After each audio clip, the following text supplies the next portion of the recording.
Hoy, Marvin, tingnan mo nga yan, no? Ang feeling. Pakiramdam niya yata kasama siya sa board of directors. Bulong ni Jessie na hindi naman talaga bulong. Porket mataas lang ang customer satisfaction kung makapagsalita. Akala mo magaling na CEO.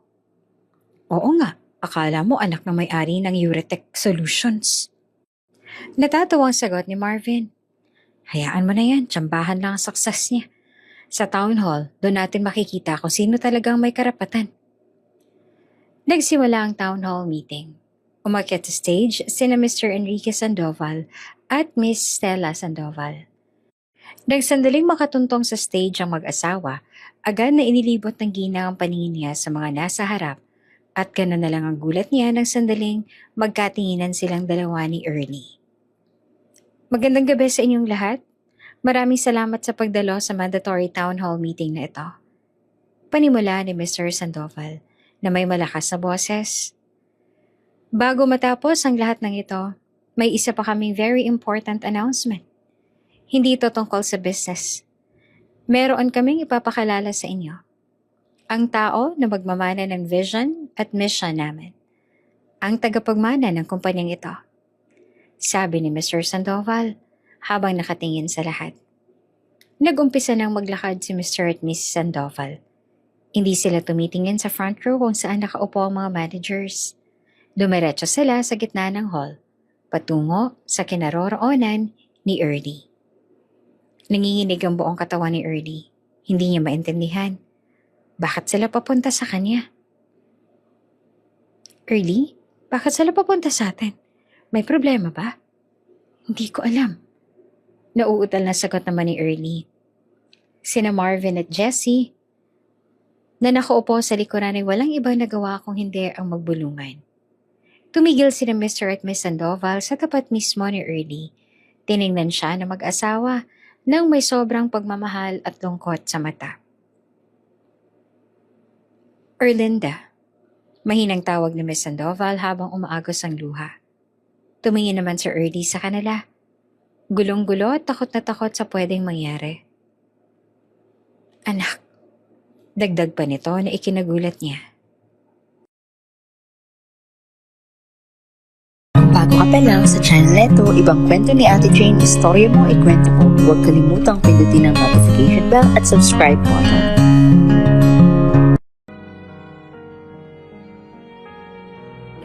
Ang sabi nila, madali lang ang buhay. Na kapag nagsumikap ka, makukuha mo agad ang gusto mo. Pero hindi iyon ang laging totoo. Marami tayong pinagdadaanan na paghihirap. Mga problema sa pamilya, sa pera, o sa kalusugan na parang wala lang katapusan. Minsan nahihirapan ka sa mga agos ng buhay mo. May dagdag pa para sa mas lalo ka nilang maibaon sa hirap. Naghihirap ka na nga, iinsultuhin ka pa nila. Wala na nga silang naitutulong sa'yo, nagagawa ka pa rin nilang paringgan at siraan. Minsan kung sino pang matalas ang bibig, sila pa ang naiinggit. Sa huli, ang mahalaga ay kung paano natin tinitingnan ang ating sarili. Dahil ang tunay na tagumpay ay ang pagpapatuloy sa kabila ng sakit at pang-iinsulto ng ibang tao. Early! Agad na napabaling ng tingin si Early sa tumawag sa kanya. Kahit napawis, nagawa niya pa rin bumaling ng tingin dito. Hindi na siya nagtaka pa nang makita ang dating kaklase na ngayon ay kuryoso nang nakatingin sa mga asarol at mga gamit na pangbungkal ng lupa. Oh, andito ka pala. Saad ni Early sa kanya. Dahilan upang nakangiting mag-angat ng tingin sa kanya ang kakilala. Ang akala ko nasa Maynila ka na. Oo, pupunta naman talaga ako ng Maynila. Ang kaso, may inaasikaso pa akong dokumento. Ang tagal nga ng proseso nabuboard na ako rito. Gusto ko nang umalis. Natatawang sagot ng babae bago nag-angat ng tingin sa kanya. Ikaw, dito ka na lang ba? Ang akala ko ba may plano ka rin? Meron nga pero nag-iipon pa ako. Ganon, parehas lang pala tayo. Sagot ni Early kaya bago tahimik na natawa. Ang akala ko pagkatapos mo mag-aral magbubukid ka na lang. O siya, sige na, mauna na ako. Paalam nito sa kanya bago ito tumalikod at naglakad palayo. Walang ibang nagawa si Early kung hindi ang mapabuntong hininga bago nagpatuloy sa paglalakad pa uwi. Sa isang baryo sa probinsya na tila nakalimutan na ang lahat at malayo pa sa kabihasnan, doon nakatira si Erlinda o mas kilala ng lahat bilang si Early. Sa edad na 22, nakapagtapos na siya ng kolehiyo.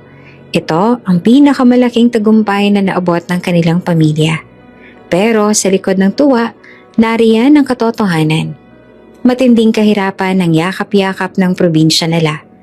Ang bahay ni Early ay gawa sa pinaghalong kahoy at semento na sapat lang para sa kanila. Wala silang luho. Wala silang mga appliances na pang sosyal. Ang pinakamalaking problema nila, at ito ang madalas sa pag-usapan nila, ay ang kawalan ng sariling sasakyan man lang. Kapag may kailangan silang bilhin o lakarin sa bayan, umaasa lang sila sa kalabaw na may kariton. Kung wala silang pera, umaasa lang sila sa paglalakad. Kung siswertehin, kapag may mapadaang tricycle papunta sa bayan, may nagpapasakay naman sa kanila, lalo na kung may mga dala sila.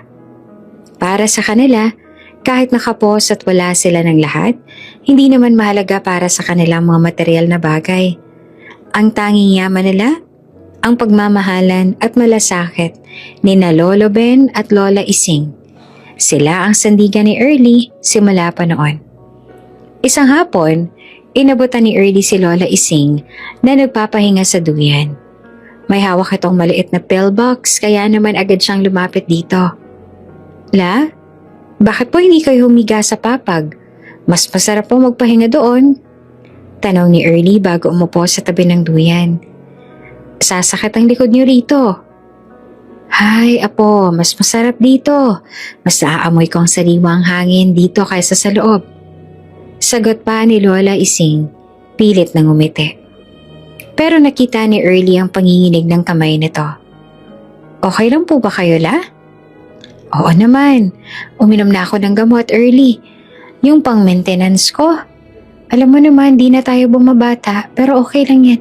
Masasanay ka rin sa sakit ng katawan. Napaluha si Early. La, huwag niyo na po kasing ipilit ang sarili niyo na magtrabaho pa. Kaninang umaga nakita ko na naman kayong nagbubungkal ng lupa samantalang sinabihan ko na kayo kagabi pa lang. Masakit po sa akin na makita kayong ganyan, La. Si Lolo nasa bukid pa hanggang ngayon. Pinapauwi ko na kanina ayaw pa rin umahon. Hindi mo lang nag-break. Ang sabi niyo pag-aaralin niyo lang ako. Nakapagtapos na ako lahat. Hindi pa rin ako nakakatulong hanggang ngayon. Apo, huwag kang magsalita ng ganyan. Pangaral ni Lola Ising. Ang pag-aaral mo ang pinakamagandang regalo na maibabalik mo sa amin. Ang hirap namin, baliwala yan. Basta makita ka naming may future. Sige na, kumuha ka na ng tubig. Ako na lang munang mag-iisip ng uulamin natin. Magtatrabaho pa ako. Napatulala si Early. Alam niyang sa sobrang pagmamahal sa kanya ng mga lolo at lola niya, handa silang mamatay sa hirap. Hindi na pwedeng ganon. Sa loob-loob niya, kailangan niyang gumawa ng paraan.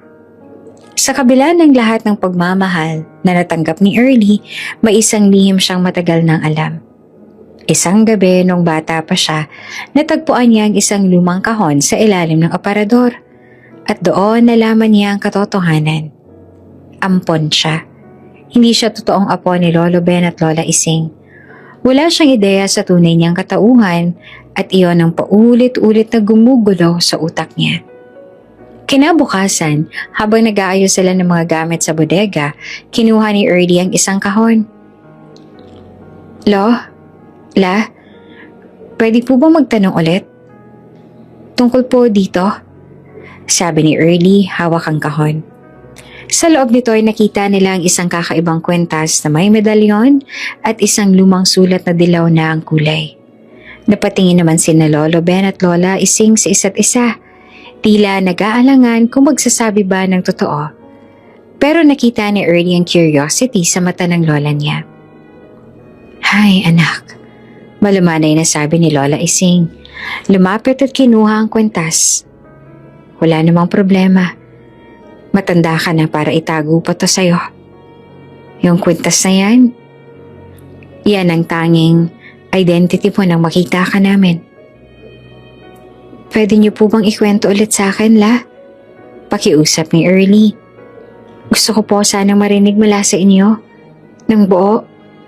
Gusto ko po sanang marinig ng buo. Yung walang halong kung ano at walang dagdag na kwento ninyo. Gusto ko po yung totoo. Ilang sandali pa munang napatingin ng mag-asawa sa isa't isa bago sila napabuntong hininga. Oh, sige, sabi ni Lolo Ben. Umupo sa isang silya. Maliit ka pa noon. Batang-bata ka pa. Nakita ka namin sa ilog na nakabalot ng kumot. Wala kaming ideya kung sino ang nag-iwan sa'yo noon. Pero kasama mo yung kwintas at yung sulat na yan. Ang sabi sa sulat, mahal na mahal ka raw ng mga tunay mong magulang. Pero kinailangan ka nilang iwan dahil may personal silang mga problema. Hindi namin naintindihan noon ang buong kwento. Pero ang impact sa amin, napakalaki. Wala kaming anak. Pagpapatuloy pa ni Lola Ising habang hinahawakan ng kwintas. Kaya noong makita ka namin, agad aming naramdaman. Ikaw na marahil ang sagot sa mga dasal namin. Wala kaming pakialamnan kung sinong mga magulang mo na nag-iwan sa'yo. Simula noon tinuring ka na naming sariling dugo at laman. Pinangalanan ka naming Erlinda. Wala ka nang dapat isipin pa, anak. Kasi ikaw ang pamilya namin. Napayakap si Early sa dalawa. Ramdam na ramdam niya ang sinseridad ng mag-asawa sa kwento nito. Sa kabila ng lihim, mas lalo niyang naramdaman ang pagmamahal ng dalawa. Ang kwintas at sulat na lang ang tanging clue sa nakaraan niya. Pero sa ngayon, sapat na sa kanya sina Lolo at Lola. Ang isip niya nakafocus sa hinaharap at sa kung paano niya mabibigyan ng magandang buhay ang dalawang nag-aruga at nagmahal sa kanya. Dahil sa kwento ng kanyang pinagmulan, mas lalong nag-alab ang determinasyon ni Early. Nakapagtapos na siya sa kolehiyo. Isang malaking tagumpay iyon para sa kanya. Pero kailangan niya na itong i-convert sa pera para sa pamilya niya. Hindi na siya pwedeng maghintay at magsayang pa ng oras. Isang hapon, nagbabasa si Early ng lumang tabloid na iniwan ng bisita nila. May nakita siyang advertisement tungkol sa mga trabaho na nakakuha ng atensyon niya noong mga oras na yon. La, tawag ni Early sa dalawa na nasa labas. Abala naman sa paglilinis ng bakuran. Tingnan niyo po ito. Job hiring daw sa Maynila. BPO daw. Lumapit sina Lolo Belen at Lola Ising na animong nagtataka sa balita ng apo. BPO? Ano yon? Parang opisina ba? Tanong ni Lolo Ben habang pinipilit basahin ang maliliit na letra. Opo, ang sabi daw call center. International daw, kaya malaki ang kita. Ang basic daw mas mataas kaysa sa salary ng mga guro dito. Paliwanag ni Ernie na halatang nag-research na. Tingin niyo po, okay lang po ba kung magbakasakali ako roon? Dagdag niya pa. Nagtinginan ng mag-asawa. Halatang may kaba at pag-aalinlangan sa narinig sa apo. Magbabakasakali ka? Tanong ni Lola Ising na nagsimula ng mag-alala para sa apo. Ibig sabihin ba nito? Pupunta ako sa Maynila, La. Doon po ako magbabakasakali na makahanap ng magandang trabaho. Sagot ni Early sa dalawa. Mag-a-apply po ako sa BPO. Alam ko pong mahirap, Lo, pero kailangan ko po itong gawin. Sa dami po ng ginastos niyo sa pag-aaral ko, hindi ko na kayo kaya makita na nagtatrabaho pa sa bukid. Tapos may maintenance pa kayong iniinom. Pero Maynila yan, Early, delikado. Mag-isa ka lang. Wala kaming kakayahang suportahan ka roon at saka mahal yata ang mga bilihin doon. Baka wala ka lang makain doon kapag hindi kami nakapagpadala agad. Pagtutol ni Lolo Ben na animong medyo tumaas pa ang boses. Huwag po kayong mag-alala sa pera. May part-time job po ako nung college kaya may naipon po akong pambili ng ticket. Sa Maynila, may batchmate ako na may room pa sa boarding house nila. Doon muna ako tutuloy. Ang importante, makahanap ako ng trabaho agad. Hindi na ako mag-a-apply dito. Mukhang hindi ko na rin naman po kakayaning tustusan ang maintenance ninyo rito sa baba ng sahod. Seryosong sabi ni Early. Lumapit siya sa dalawa at hinawakan ng kamay nila. Pangako po, hindi ako magtatagal doon nang hindi ko kayo kasama. Sa lalong madaling panahon, babalikan ko kayo. Hindi na kayo magsasaka. Kukunin ko kayo sa Maynila at patitirahin ko kayo sa isang komportableng bahay. Yung may sariling banyo tsaka gripo. Ako nang bahala sa lahat basta't hihintayin niyo lang ako, ha? Sa lakas ng determinasyon at pangako ni Early, hindi na nagawa pang tumutol ng mag-asawa kahit nalabag sa loob nila. Sa huli, niyakap na lang sila ni Early ng mahigpit. Kasabay ng panginginig ng boses. Alam nilang kailangan na nilang palayain Sir Early para mas magandang buhay nito sa Maynila. Dumating ang araw ng pag-alis ni Early. Maaga pa, pero handa na si Early sa pag-alis. Ang backpack niya nakasabit na sa balikat. Ang kwintas na may medalyon. Ang tanging clue sa pinagmulan niya ay nasa loob na ng bag. Nakatago na at ligtas. Nasa labas ang dalawang matanda at nasa tabi nila, nakatali sa isang poste ang kanilang sasakyan. Isang karitoy na papaganahin ng kalabaw. Apo, halika na. Ready na kami. Masiglang bati ni Lola Ben na medyo may sakit pa rin sa likod pero pilit nang umingiti. Napatingin naman Sir Early sa kalabaw na ngayon ay nakagayak na rin ng mga oras na yon. La, hindi na po ba tayo maghihintay ng tricycle? Baka naman po pagtawanan ako sa terminal kapag dumating tayo roon ng kariton at kalabaw ang dala natin. Pagtatawanan? Aba, bakit ka naman pagtatawanan? Yan ang pinakamalakas nating sasakyan. Yan ang nagbigay sa atin ng pagkain sa araw-araw. Kaya bakit mo naman ikakahiya ang kalabaw natin? Sabi pa ni Lola Ising. Biniru pa Sir Early. Tsaka wala tayong pambayad sa tricycle. Kaya sumakay ka na. Magsasawa ka sa bus Early. Huwag mo nang pakawalan ng pagkakataong ito na sumakay sa likod ng kalabaw. Wala nang nagawa si Early. Kahit na natatawa pa, wala na siyang ibang nagawa kung hindi ang sumakay sa likod ng kalabaw na noong una ay mabigatan pa sa kanilang tatlo. Dahan-dahan, nagsimulang maglakad si Lolo Ben, hawak ang tali patungo sa bus terminal na may kalayuan. Pagdating sa terminal, syempre, nagtilian ng mga tao. Nakapark na ang mga bus sa sasakyan ni Early at ang mga pasahero ay naghihintay na. Lahat sila biglang napatingin sa kakaibang pagdating ni Early at ng dalawang matanda. May mga nagtawanan, may mga nagbulungan. Ang iba naman ay mabilis na kinuha ang cellphone at nagvideo pa para gawing katatawanan ng tatlo. Aba, ang ganda ng sasakyan niyo ah! Saad ng konduktor na nakasakse sa pagdating nila. Damo lang ang gasolina. Dagdag pa nito bago tumawa. Uminit naman ang pisngi ni Early sa narinig. Naramdaman niya ang matinding hiya. Pero nang tumingin siya kina Lolo Ben at Lola Ising, nakita niya ang ngiti at pagmamalaki sa mukha ng dalawa. Para sa kanila, wala silang pakialam sa opinyon ng iba. Proud pa nga sila. Hindi niya napinansin ang mga tawa. Ang importante, ang pagmamahal at suporta ng pamilya niya. Sa wakas, huminto ang kalabaw sa tapat mismo ng bus. Agad-agad na bumaba sina Lolo Ben at Lola Ising para tulungan si Early na bumaba kasama ang mga bagaheng dadalhin nito sa Maynila. Hindi niya na napigilan ang luha niya nang yakapin ng dalawang matanda. Lo, mag-ingat kayo ha. Huwag na po kayo magpapapagod sa bukid. Sabi ni Early, yakap-yakap ang dalawa. Basang-basa na ang pisngi niya sa luha. Palagi niyo pong iingatan ang sarili ninyo, ha? Huwag ka na mag-alala sa amin, Apo. Kami nang bahala dito. Mag-focus ka sa Maynila. Ang importante, makita ka naming masaya at maging successful. Sabi ni Lola Ising. Pangako ko, La. Hindi rin magtatagal, babalikan ko kayo. Promise ko po, kukuhanin ko po kayo. Sagot pa ni Early na pinipigil ang hikbi. Matapos ang matinding yakapan at drama, pinilit na siyang isakay ng dalawa sa loob ng bus.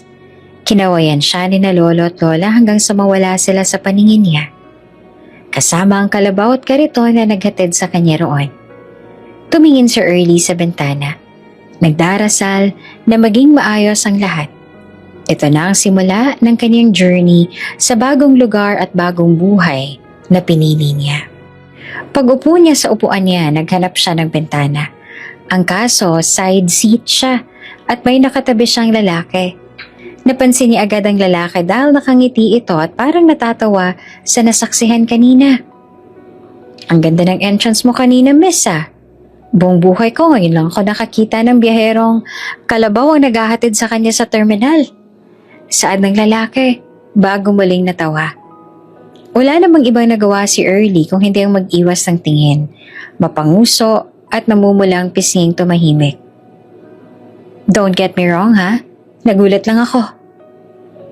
Inismeran lang siya ni Early. Kahit kailan talaga, hindi niya pinansin ang lalaki. Ano bang problema nito kung hinatid siya ng kalabaw sa terminal? May problema ba siya roon? Hindi na kumibo si Early kaya naman mas lalo lang na ng asar ang binata. Sorry, natatawa lang talaga ako. Pero hindi ako naiinsulto Natatawa lang ako kasi ang ginik ng nangyari kanina. Ni wala kang pakialam sa mga tumatawa. Cute nga ng lolo mo ang tapang mo pa. Sabi ng lalaki. Nalalo pang umiti. Wala akong pakialam sa'yo. Bulong na sabi ni Ernie. Nang dahil sa narinig ay mas lalo pang pumalahaw sa katatawa ang lalaki na mas lalo pang nakakuha sa atensyon ng ibang pasahero. Sa bus na nangingiti na lang ng mga oras na yon. Nang dahil sa pagtawa ng lalaki, mas lalong napapahiya at namumula ang mukha ni Ernie. Nakaalis na't lahat-lahat ang mga lola niya at lolo pero hanggang ngayon hindi pa rin tumitigil ang lalaki sa pagtawa sa gilid niya. Sige na nga, titigil na ako, pasensya na. Magkakatabi tayo ng matagal dito kaya mananahimik na ako para hindi ka na mahiya dyan.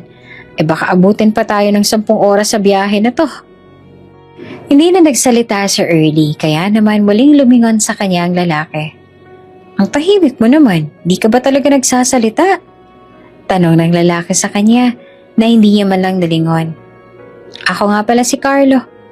Papunta rin ako Maynila, ikaw ba? Nagdalawang isip pa si Early kung sasagot. Pero sa huli, sumagot siya. Pero sobrang tipid. Early. Nice name! So early. Sa Maynila ka ba magbabakasyon? Mukhang dala mo yung buong bahay niyo Biro pa ni Carlo na tumingin sa malaking backpack na dala niya. Magtatrabaho ako. Maikli niyang sagot. Habang nakatingin naman sa labas ng bintana. Wow! Ang galing mo naman!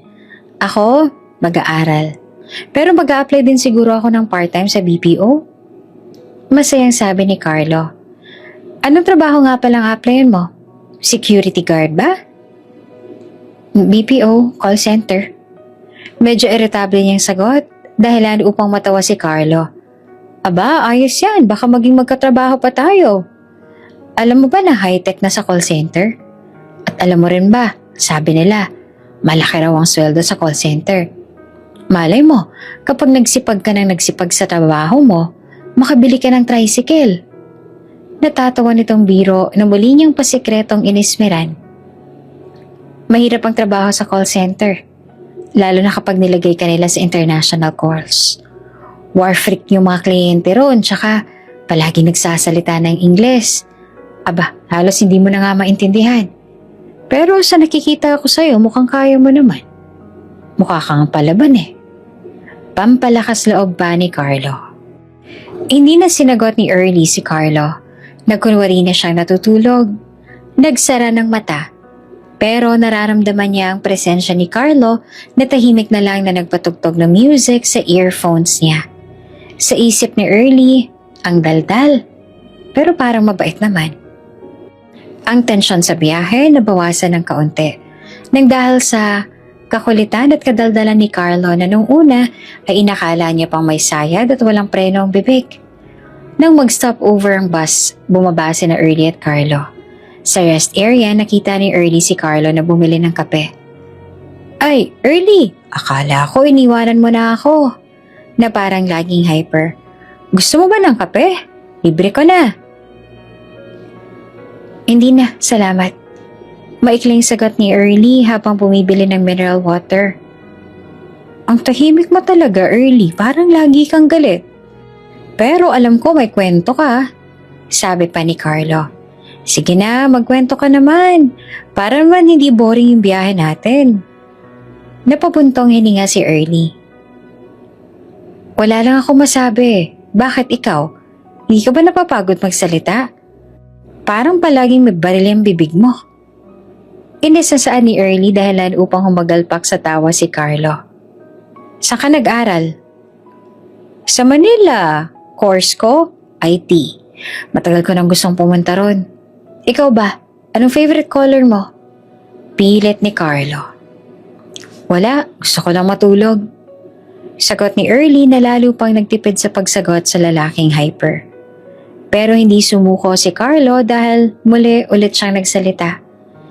Sige na Early, last question na lang. Bakit ka nga pala magko-call center? Kasi sa dami-dami ng trabaho, bakit yan ang napili mo? Parang seryosong desisyon yan ah. Hindi ka naman jologs. Napatingin si Early kay Carlo. Nagdalawang isip siya. Ang lalaking ito ay parang interviewer na makulit. Pero sa huli, sumagot siya. Pero sobrang tipid pa rin. Kailangan ko ng malaking sweldo agad. May binubuhay ako. May pinagkakagastasan. Mga bills.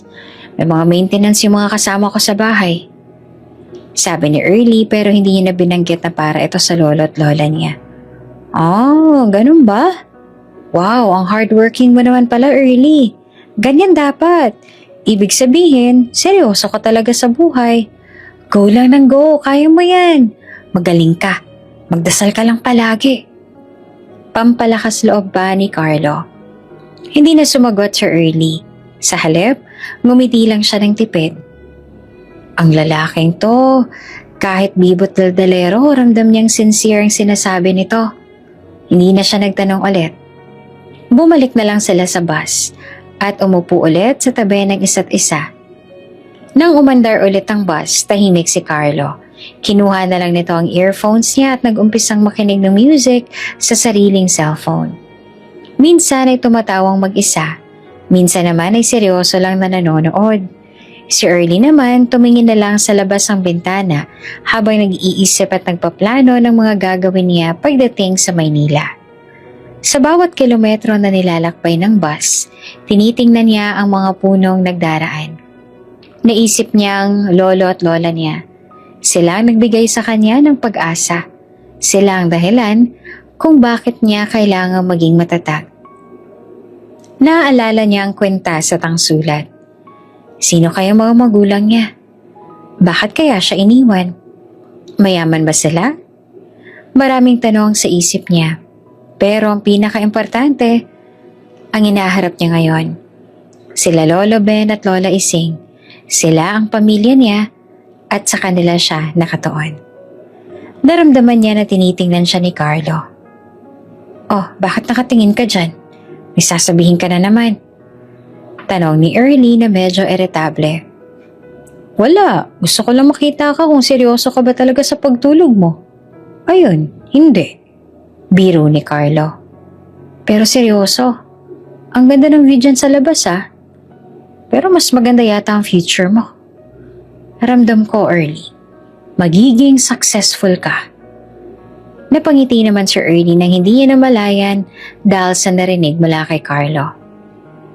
Sana, sa awa ng Diyos. Sana. Siyempre, maging positive ka lang sa buhay. Kaya lang tipid mong magsalita eh. Biro ni Carlo sabay tawa. Di sige, magkwento ka na lang ulit para may marinig ako. Sabi ni Early na parang nagbibiro na rin. At doon nagsimulang magkwento si Carlo tungkol sa kanyang buhay. Tungkol sa mga barkada niya, tungkol sa college life niya, tungkol sa mga pangarap niya. Si Early naman sa kabilang banda ay walang ibang nagawa kung hindi ang makinig na lang. Mahaba talaga ang biyahe patungo Maynila.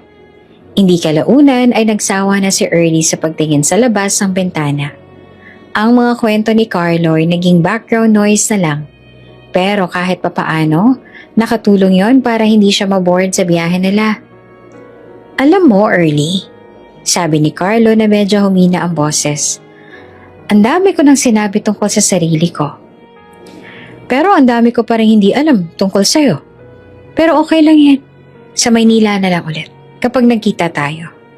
Promise mo hanapin mo ako. Carlo ang pangalan ko. Hindi mo dapat kalimutan yan. Sana. Sagot ni Early na tipid pa rin. Bakit? Doubtful ka ba na magkikita tayo ulit? Sabi ko sa'yo magiging magka-opisina pa nga tayo. Aba, baka maging boss mo pa ako.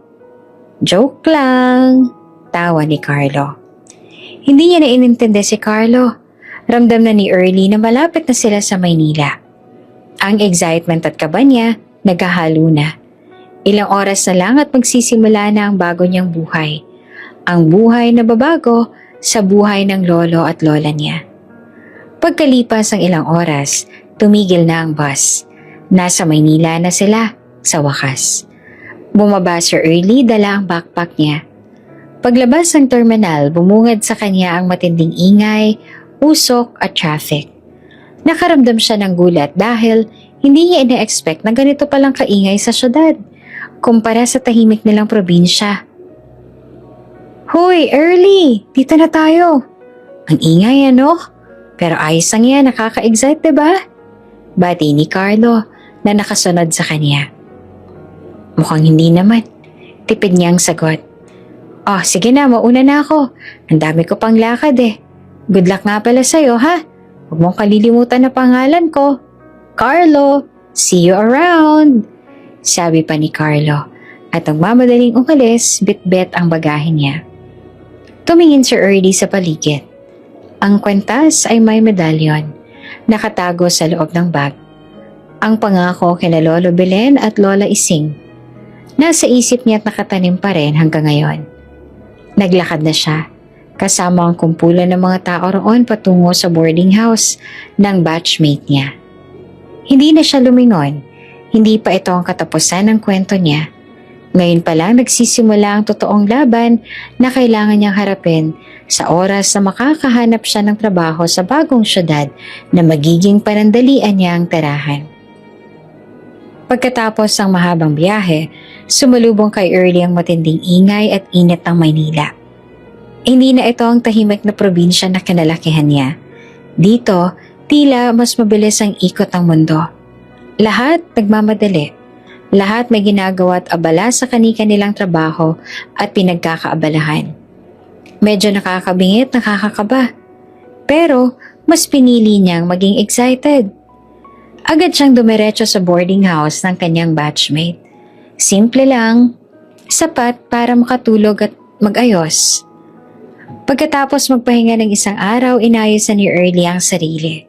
Oras na para maghanap ng trabaho. Hindi ka pwedeng mag-aksaya ng panahon, Early. Sabi niya sa sarili habang nakatingin sa salamin. May naghihintay sa'yo na lolo at lola mo.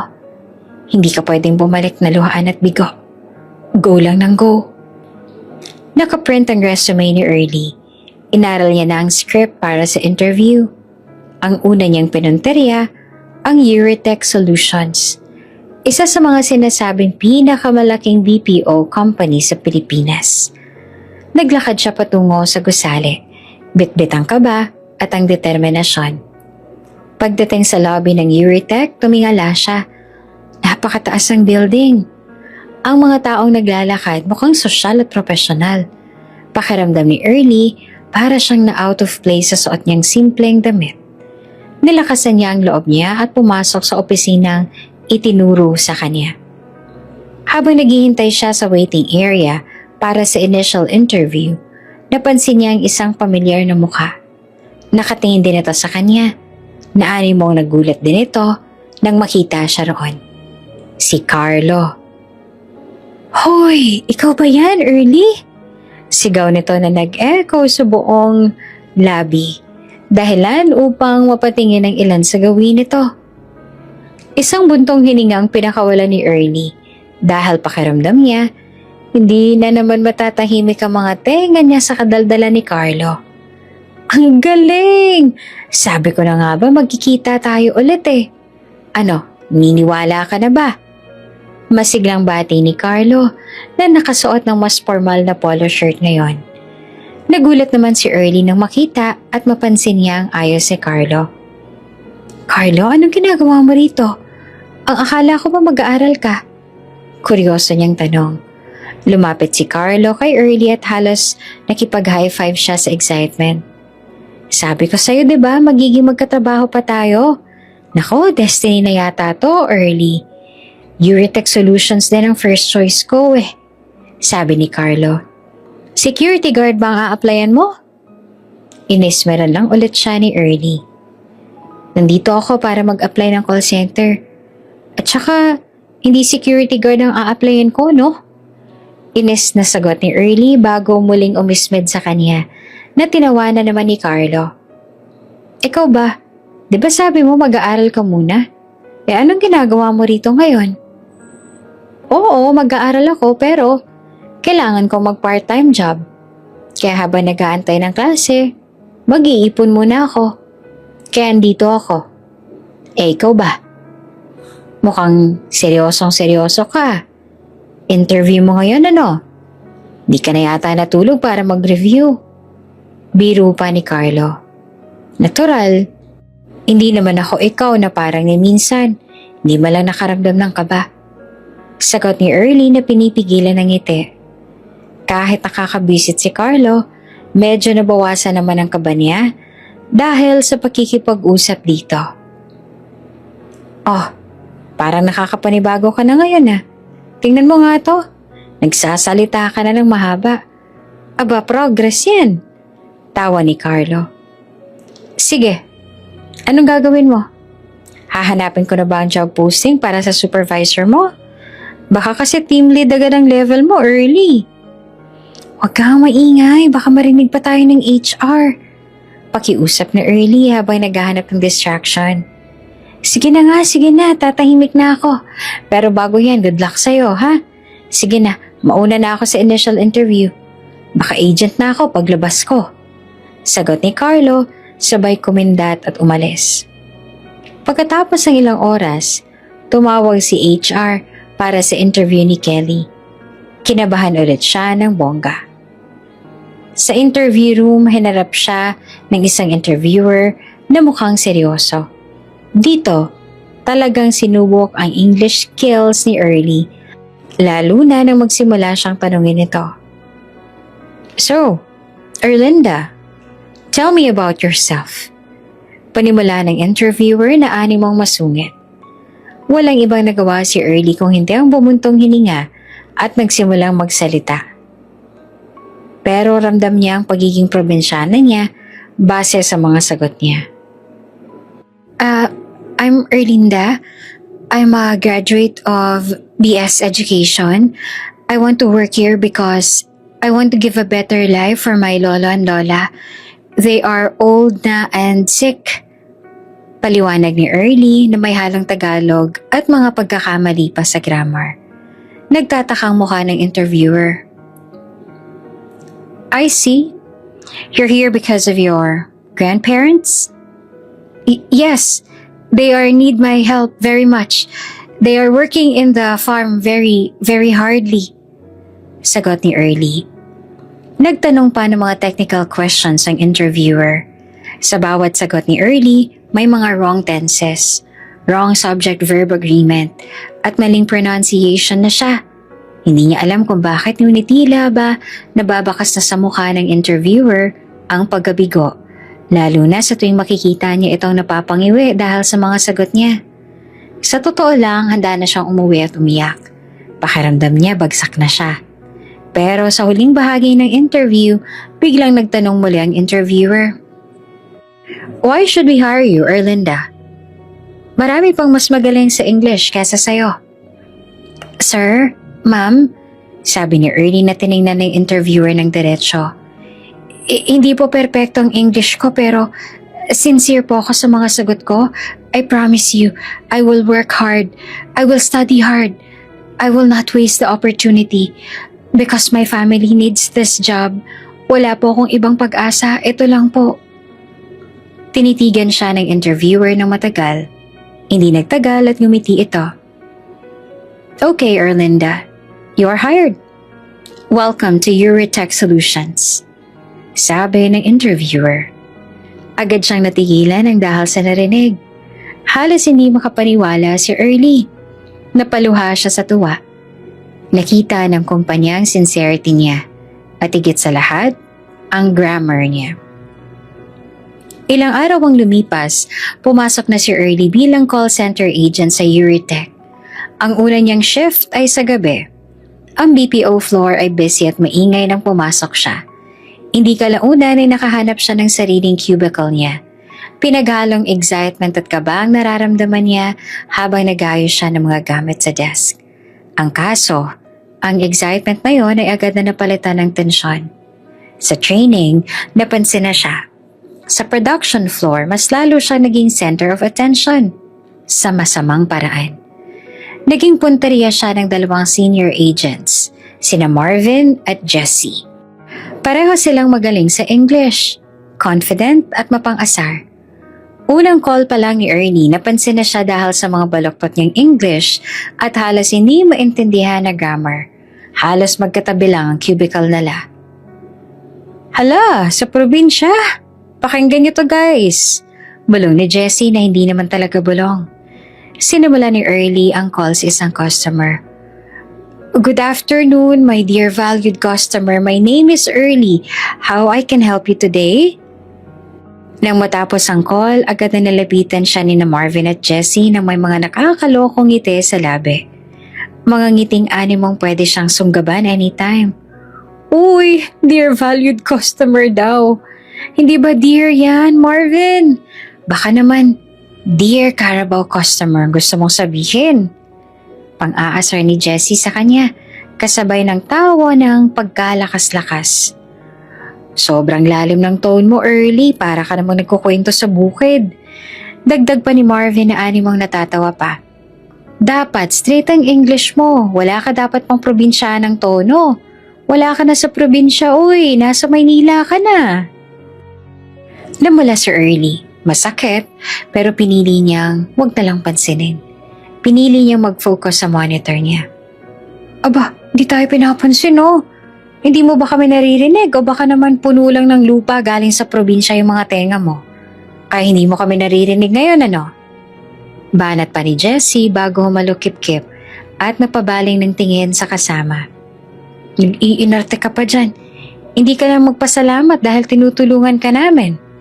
For your information, Early, hindi bagay ang probinsyanang katulad mo sa ganitong klase ng trabaho dahil una sa lahat, hindi naiintindihan ng mga kano yung pronunciation at mali-mali mong grammar.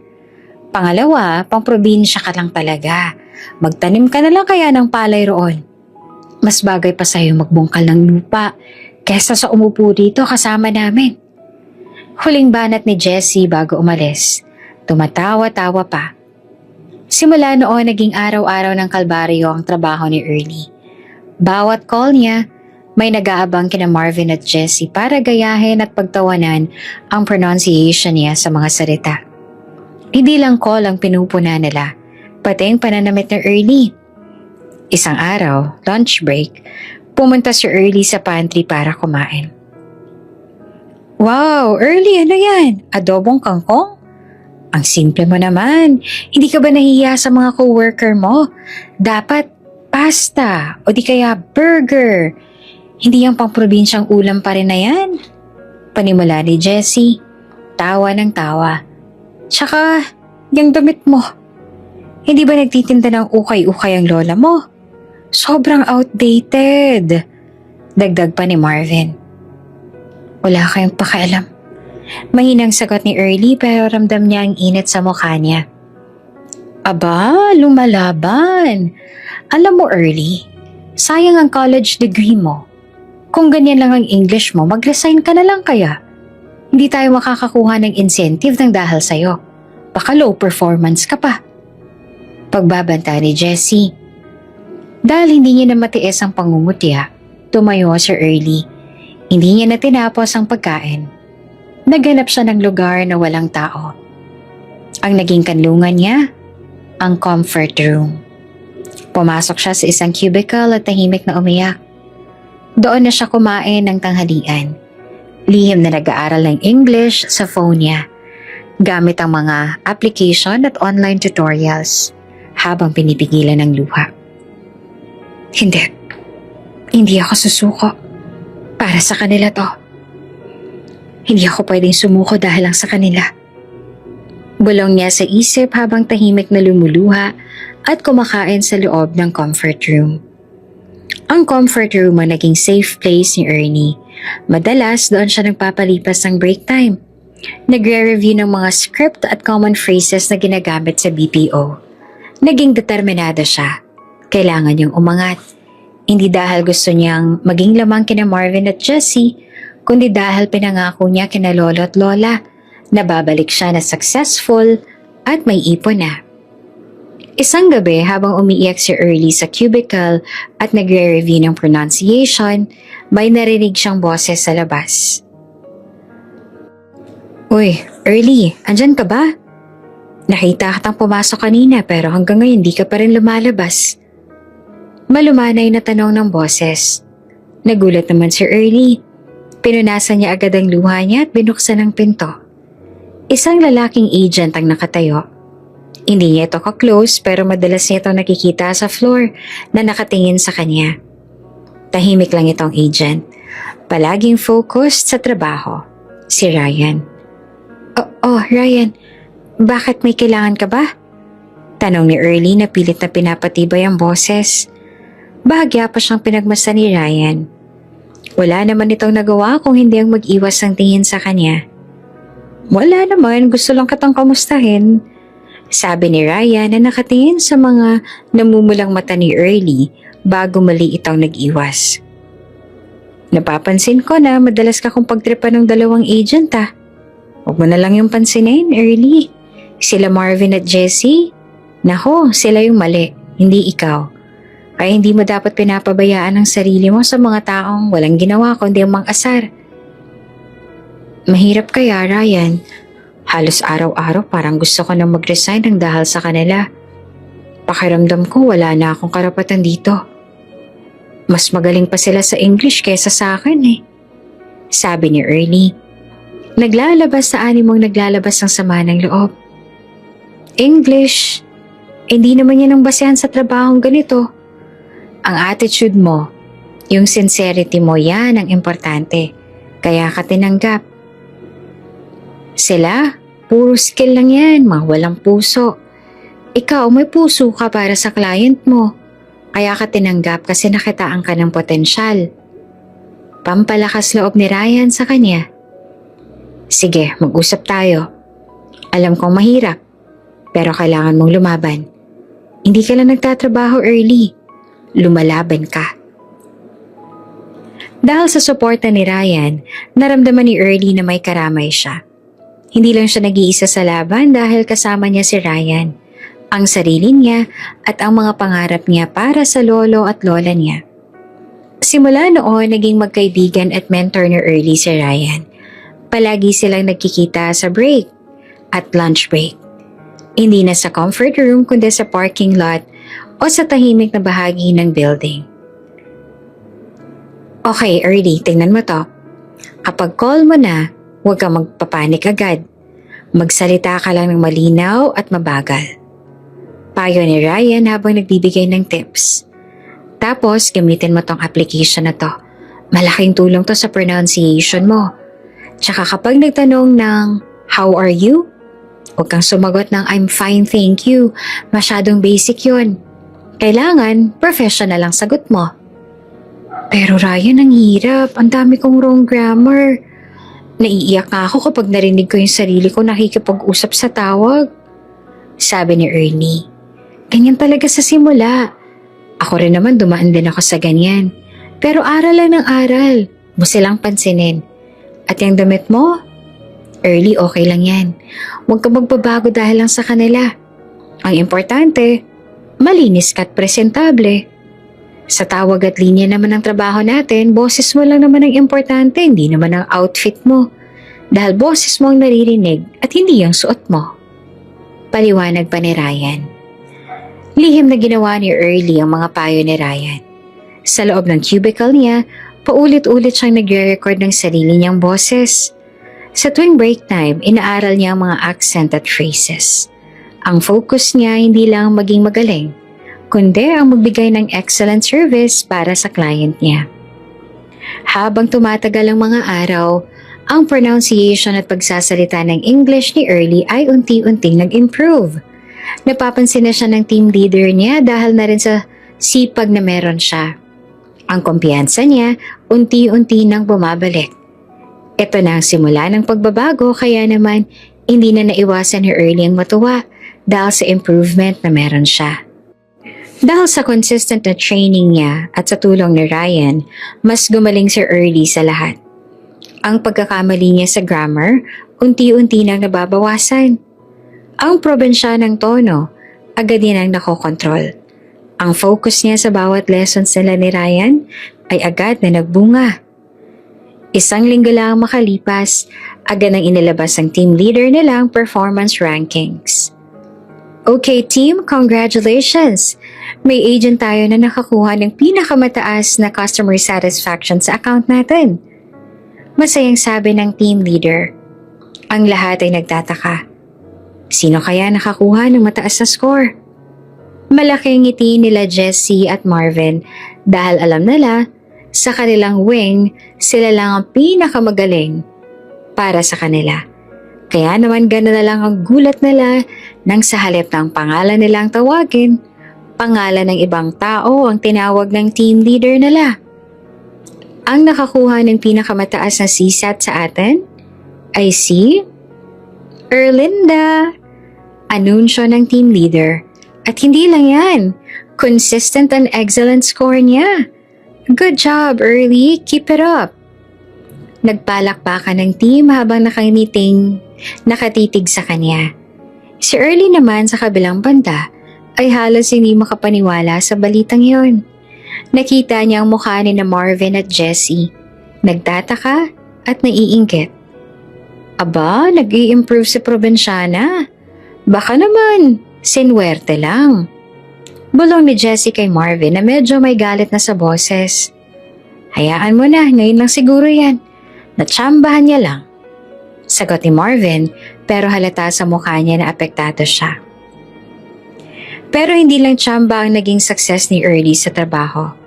Sa mga sumunod na araw, tuloy-tuloy lang ang mataas niyang ratings. Nagiging paborito na siya sa mga customer dahil sa sincere at caring niyang approach. At iyon ang nagustuhan sa kanya ng mga kliyente niya. Napatunayan ni Early na hindi ang perpektong English ang susi, kundi ang sincerity niya sa tawag. Ang tagumpay ni Early ang naging trigger para kina Marvin at Jessie. Ang pang-aasar nila, hindi na lang pang-iinsulto. Naging inggit na ito. Isang umaga habang lunch break, agad silang nag-usap sa pantry. Grabe Marvin, bakit kaya ang taas ng score ni Early? Fake na yata yung mga ratings sa kanya eh. Baka naman nilalandi niya yung mga customers niya. Sabi ni Jessie habang umiinom ng kape. Di ko alam. Ang alam ko yung English niya low quality pa rin hanggang ngayon eh. Baka naman si Ryan yung nagtuturo sa kanya. Hindi mo ba napapansin minsan, palagi silang magkasama? Ang close na nila. Baka boyfriend niya na. Sagot ni Marvin na may halong pagdududa at panghuhusga. Kaya pala. Kaya palang taas ng score, may backer. Nako, hindi fair yan. Kailangan natin gawa ng paraan yan. Hindi pwedeng mag-VP ang isang probinsyana na may wrong grammar, Marvin. Magiging katatawanan tayo sa buong floor pag nagkataon. Galit na sabi ni Jessie. Samantala, wala naman si Early sa pantry. Nasa cubicle siya at busy sa call. Wala siyang ideya na pinag-uusapan siya. Pero ramdam niya ang coldness at init ng mata ni na Marvin at Jessie sa tuwing magkakasalubong sila. Ang ginawa ni Early, lalo siyang nag-focus sa trabaho.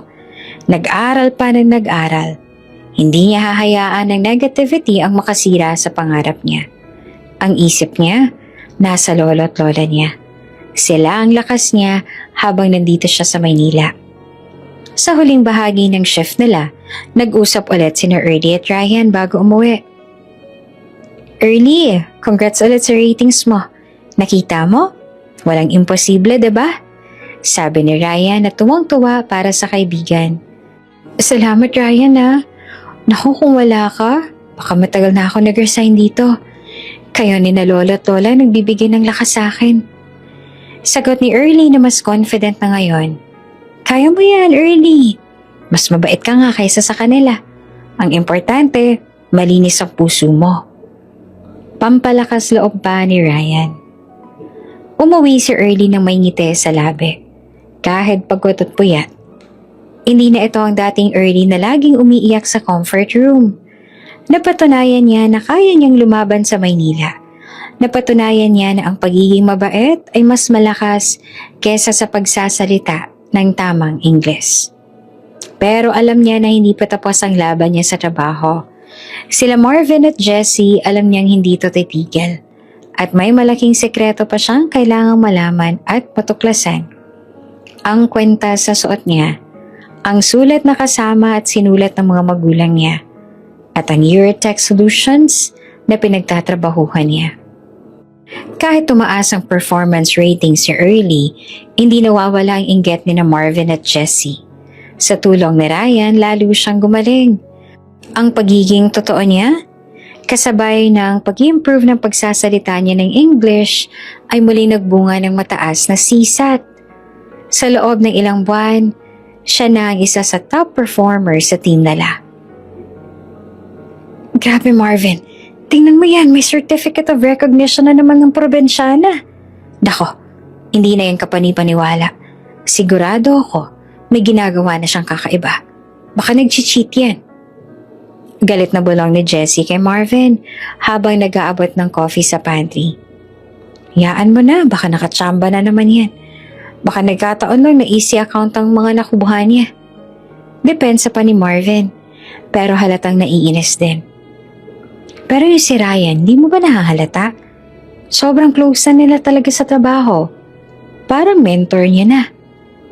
Hindi niya na nga tayo pinapansin tulad ng dati.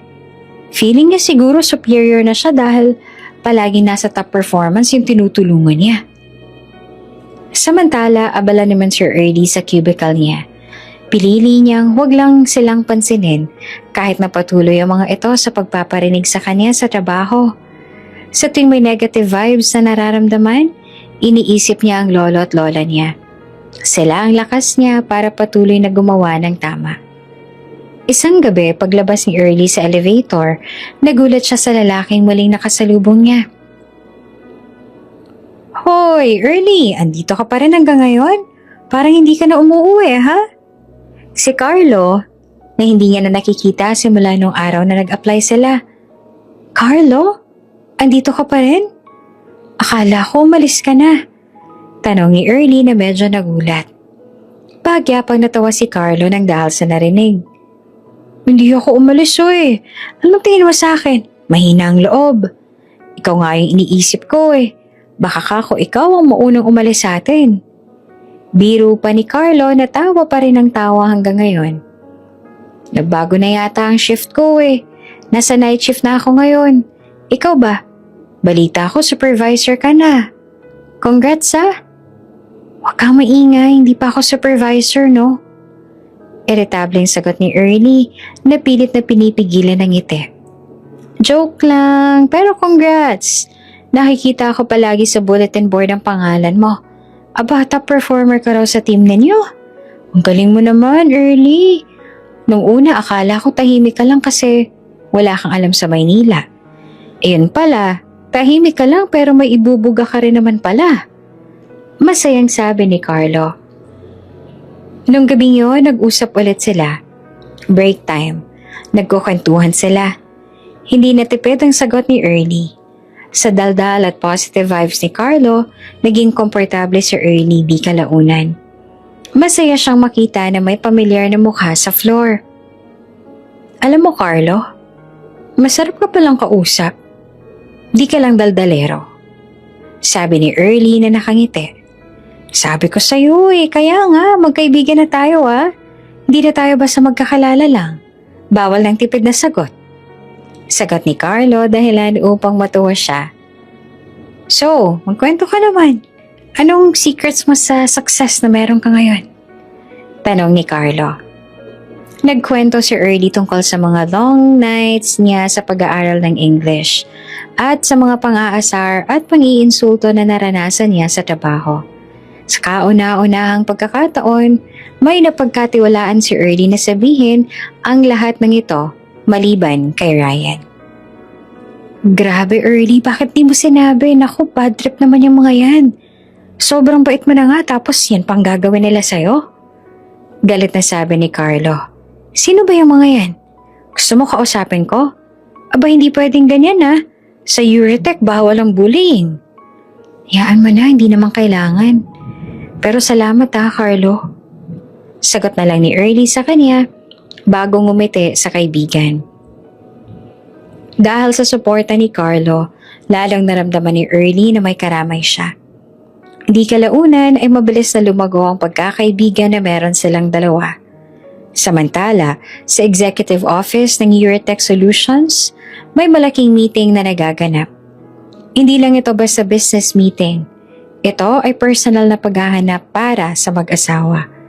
Si Enrique Sandoval at Stella Sandoval ang mga may-ari ng kumpanya. Sa kabila ng successful na negosyong meron sila, may malaking sikreto silang tinatago sa lahat. Nawawala ang kanilang nag-iisang anak na babae, 22 taon na ang nakakaraan. Stella, nakita mo na ba yung report? Hindi ako makapaniwala. Sabi ni Enrique habang hawak ang isang HR file. Tiningnan ko na Enrique. Ang pangalan, Erlinda. Ang edad, 22 years old. Ang date kung kailan siya pinanganak. Halos same lang na sa anak natin. Nakatira rin siya sa probinsya kung saan huli natin. Mahinang sagot ni Stella na pinigilan ng luha. Pero agent lang siya Enrique. Baka naman nagkakamali lang tayo. Hindi lang yan Stella. Tiningnan ko ang ID picture niya sa HR database. May suot siyang kwentas. Sabi ni Enrique sabay bigay ng zoom-in picture ng ID. Ang medallion. Same na same sa iniwan natin sa kanya noon. Ang tanging ebidensya na iniwan natin sa kanya bago siya nawala. Nagkatinginan ng mag-asawa. Halos hindi sila makahinga sa pag-asa at kaba. Nagdesisyon silang huwag munang magpakilala. Kailangan nilang kumpirmahin ang lahat. Kailangan nating imbestigahan. Hindi tayo pwedeng magpadalos-dalos. Ang HR lang ang dapat na makakaalam nito. Hindi tayo pwedeng magkamali ulit. Sabi ni Stella na nagiging matatag. Sa tulong ng HR, nakuha nila ang lumang application form ni Early, kasama ang background check. Nag-hire rin sila ng private investigator na magmanman kay Early sa loob ng trabaho hanggang sa milagro silang nakakuha ng DNA sample ng dalaga at nakumpirma nga nilang ito ang nawawala nilang anak. Nakita nilang address sa probinsya at ang pangalan ni na Lolo Ben at Lola Ising. Habang kinukumpirma pa nila ang mga detalye, nagsimula silang mag-imbestiga sa kalagayan ni Early sa kumpanya. Humingi sila ng detailed report sa performance at sa behavior ng team ni Early. Mr. Sandoval, ito po ang report ng team lead niya. Matataas po ang rating si Erlinda. Pero may insidente po yata ng bullying na nakarecord dito. Sabi ng HR manager. Kinuha ni Enrique ang report ng team lead niya. Nakita niya ang pangalan ni Marvin at Jessie. Nakita niya ang mga details. Verbal abuse, pang-aasar sa pananamit, at pangungutya sa probensya ng tono ng anak nila. Ang mga walang hiya. Galit na sabi ni Enrique, napabangon sa upuan. Ginagawa nila yan sa anak ko. Ang anak ko pinagtatawanan nila. Stella, tingnan mo to.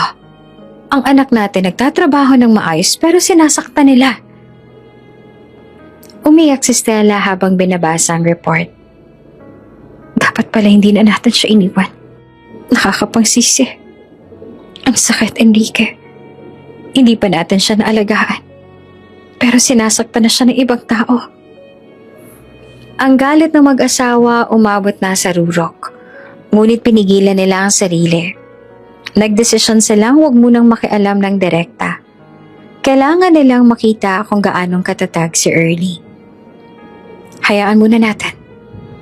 Mag-ipon lang ako ng mas maraming ebidensya. Hindi ko sila palalampasin. Pero kailangan natin protektahan si Early nang hindi niya nalalaman. Sabi ni Enrique. Kahit tumataas ang ratings ni Early sa trabaho, hindi pa rin tumitigil sina Marvin at Jessie dahil sa inggit nila.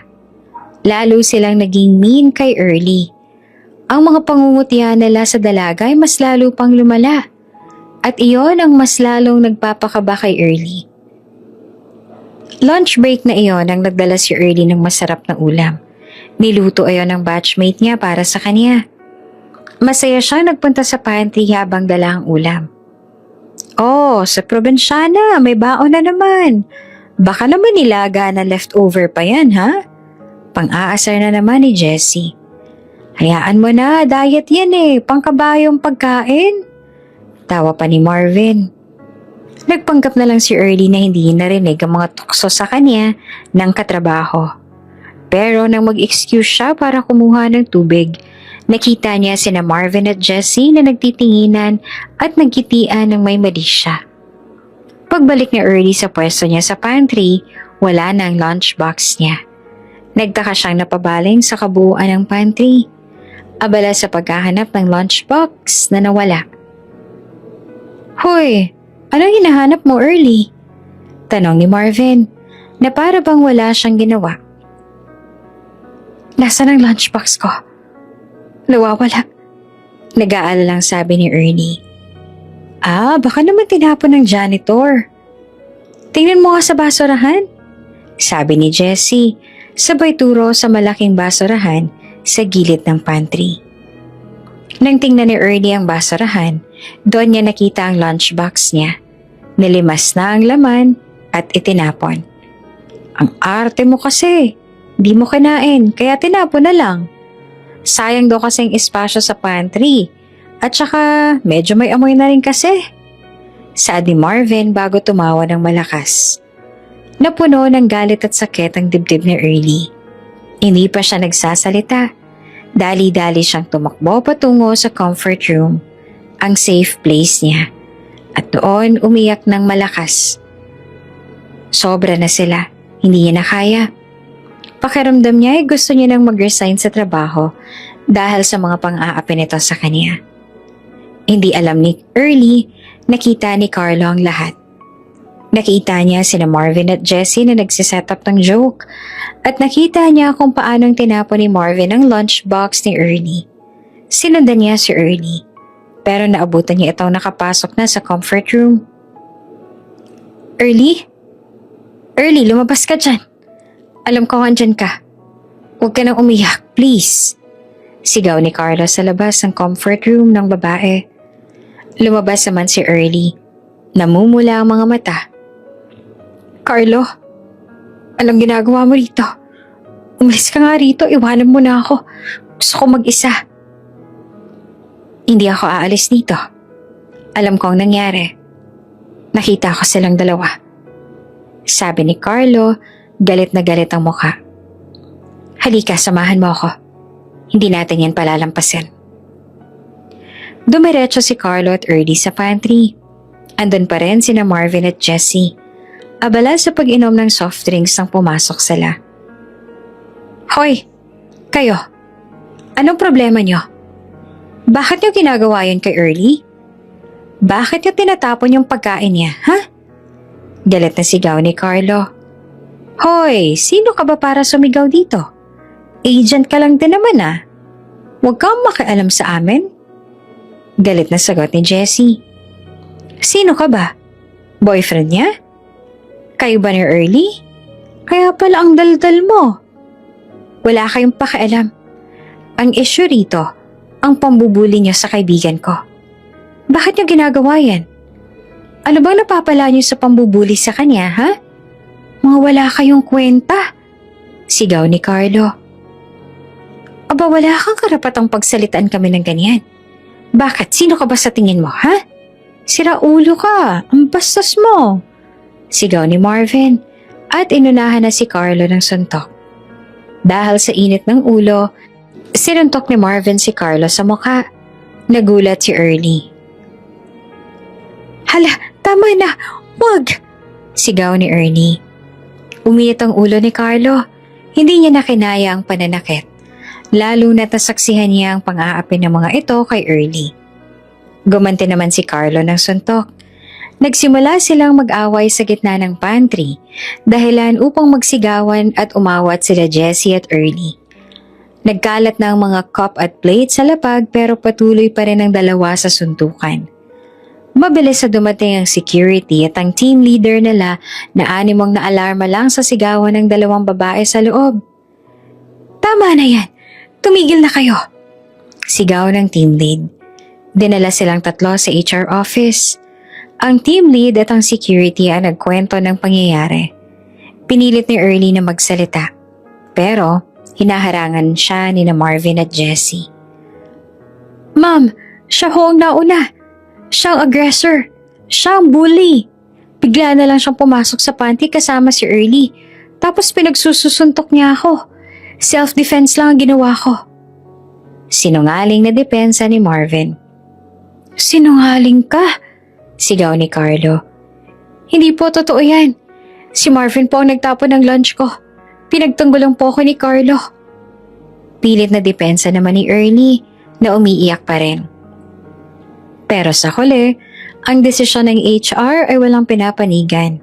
Suspension sa lahat ng involved sa nangyaring suntukan. Dahil sa suntukan sa loob ng office premises, suspended kayong tatlo. Walang sweldo, 1 week. Pinal na sabi ng HR. Walang ibang nagawa si Carlo kung hindi ang mapabuntong hininga. Kahit na nangingitim ang labi, wala siyang ibang nagawa kung hindi ang mapabaling ng tingin kay Early at humingi ng tawad. Sorry, Early. Nadala lang ako sa galit ko. Hindi ko na nakontrol yung sarili ko. Huwag ka mag-aalala, babalik ako agad. Worth it din yan. Hindi ako nagsisisi na pinagtanggol kita, no? Salamat, Carlo, ah. Umiiyak na sagot naman ni Early. Matapos ang isang linggong suspension, bumalik na si Early at Carlo sa Euritech Solutions. Sina Marvin at Jessie bumalik din. Ang awkwardness sa floor ay ramdam na ramdam ng lahat. Ang pagkakaibigan ni Early at Carlo lalong tumibay dahil sa nangyari. Mas lalo lang din naging protective si Carlo kay Early dahil sa nangyari habang si Early naman animong mas lalo lamang tumaas ang tiwala kay Carlo. Huy, huwag mo na akong sundan, Carlo. Hindi na ako bata para sundan pa, no? Biro na Early nang mag-break time. Hindi pwede, hindi ako papayag. Dapat bantay sarado ka. Hindi ako papayag na sakpan ka ulit ng mga baliw na yan. Sagot ni Carlo. Sige na, magkwento ka na. Anong status ng pag-aaral mo sa English? May wrong grammar ka pa rin ba? Konting-konti na lang. Salamat sa'yo at kay Ryan. Sila Marvin sa kabutihang palad na tahimik na. Natakot din siguro sa'yo. Tawa ni Early. Pero seryoso salamat sa ginawa mo talaga. Hindi ko yan makakalimutan. Kaya mo pala akong ipagtanggol kahit loko-loko ka, no? Kung hindi dahil sa akin, hindi ka dapat na-suspend eh. Wala yun, para sa kaibigan. Ang importante, lumalaban ka. Walang problemang madali, Early. Hindi ka pwedeng sumuko. Kasi ako, hindi ako susuko sa pagiging kaibigan mo. Sabi ni Carlo. Nakita ng lahat ang pagiging matatag ni Early sa trabaho. Sa kabila ng suspension, lalo siyang nag-focus sa goals sa trabaho niya sa buhay. Ang performance ratings niya mas lalo pang tumaas. Nagbigay ito ng inggit kina Marvin at Jessie. Pero ngayon, hindi na nila kaya magsalita, ay magpaparinig pa dahil natatakot na rin sila sa suspension pag nagkataon. Samantala, natapos ng investigasyon ni Enrique at Stella Sandoval pagkatapos ng ilang linggo. Enrique, lumabas ang result ng DNA test na early. Si Erlinda Sandoval, ang anak natin. Sabi ni Stella na hawak ang DNA test result. Ang DNA niya match na match sa'yo at sa akin. Nagpapasalamat ako sa Diyos dahil nabuhay siya. Nariyan lang siya. Nagtatrabaho sa kumpanya natin. Umiyak si Enrique dahil sa hindi maipaliwanag na dahilan. Hindi niya na napigilan ang sariling damdamin. Ang anak natin, nagpapakahirap. Binubuli ng mga agents natin. Hindi ako papayag na ganyan ang trato ng mga yan sa kanya. Anong gagawin natin, Stella? Gusto ko na siyang yakapin. Gusto ko nang humingi ng tawad at bumawi sa anak natin. Hindi muna. Kailangan natin maging strategic. Kung magpapakilala tayo ngayon, baka magulat natin siya. Tsaka may gusto tayong gawin, hindi ba? Sabi ni Stella na may plano sa isip. Nakita ko ng strength niya early. Ang sincerity niya. Ang attitude niya. Hindi niya kailangan ng awa natin. Kailangan niya ng pagkakataon. Anong plano mo, Stella? Tanong ni Enrique. Magpapatawag tayo ng town hall meeting. Ipapakilala natin siya sa lahat. Pero hindi lang bilang anak natin. Ipapakilala natin siya bilang junior vice president. Sabi ni Stella na nagdesisyon na. Kailangang makita ng lahat ng mga agents na palagi nilang pinagtatawanan at binubuli ay ang anak pala ng may-ari. At kailangan nating ibigay sa kanyang pagkakataon na makabawi man lang sa lahat ng umagrabyado sa kanya. Nagulat si Enrique, pero ngumiti rin di kalaunan. Tama ka, Stella. Ihanda mo ang lahat. Sisiguraduhin ko rin na pagsisisihan ng mga agent na lambuyo sa anak natin na ginawa nila yan sa kanya.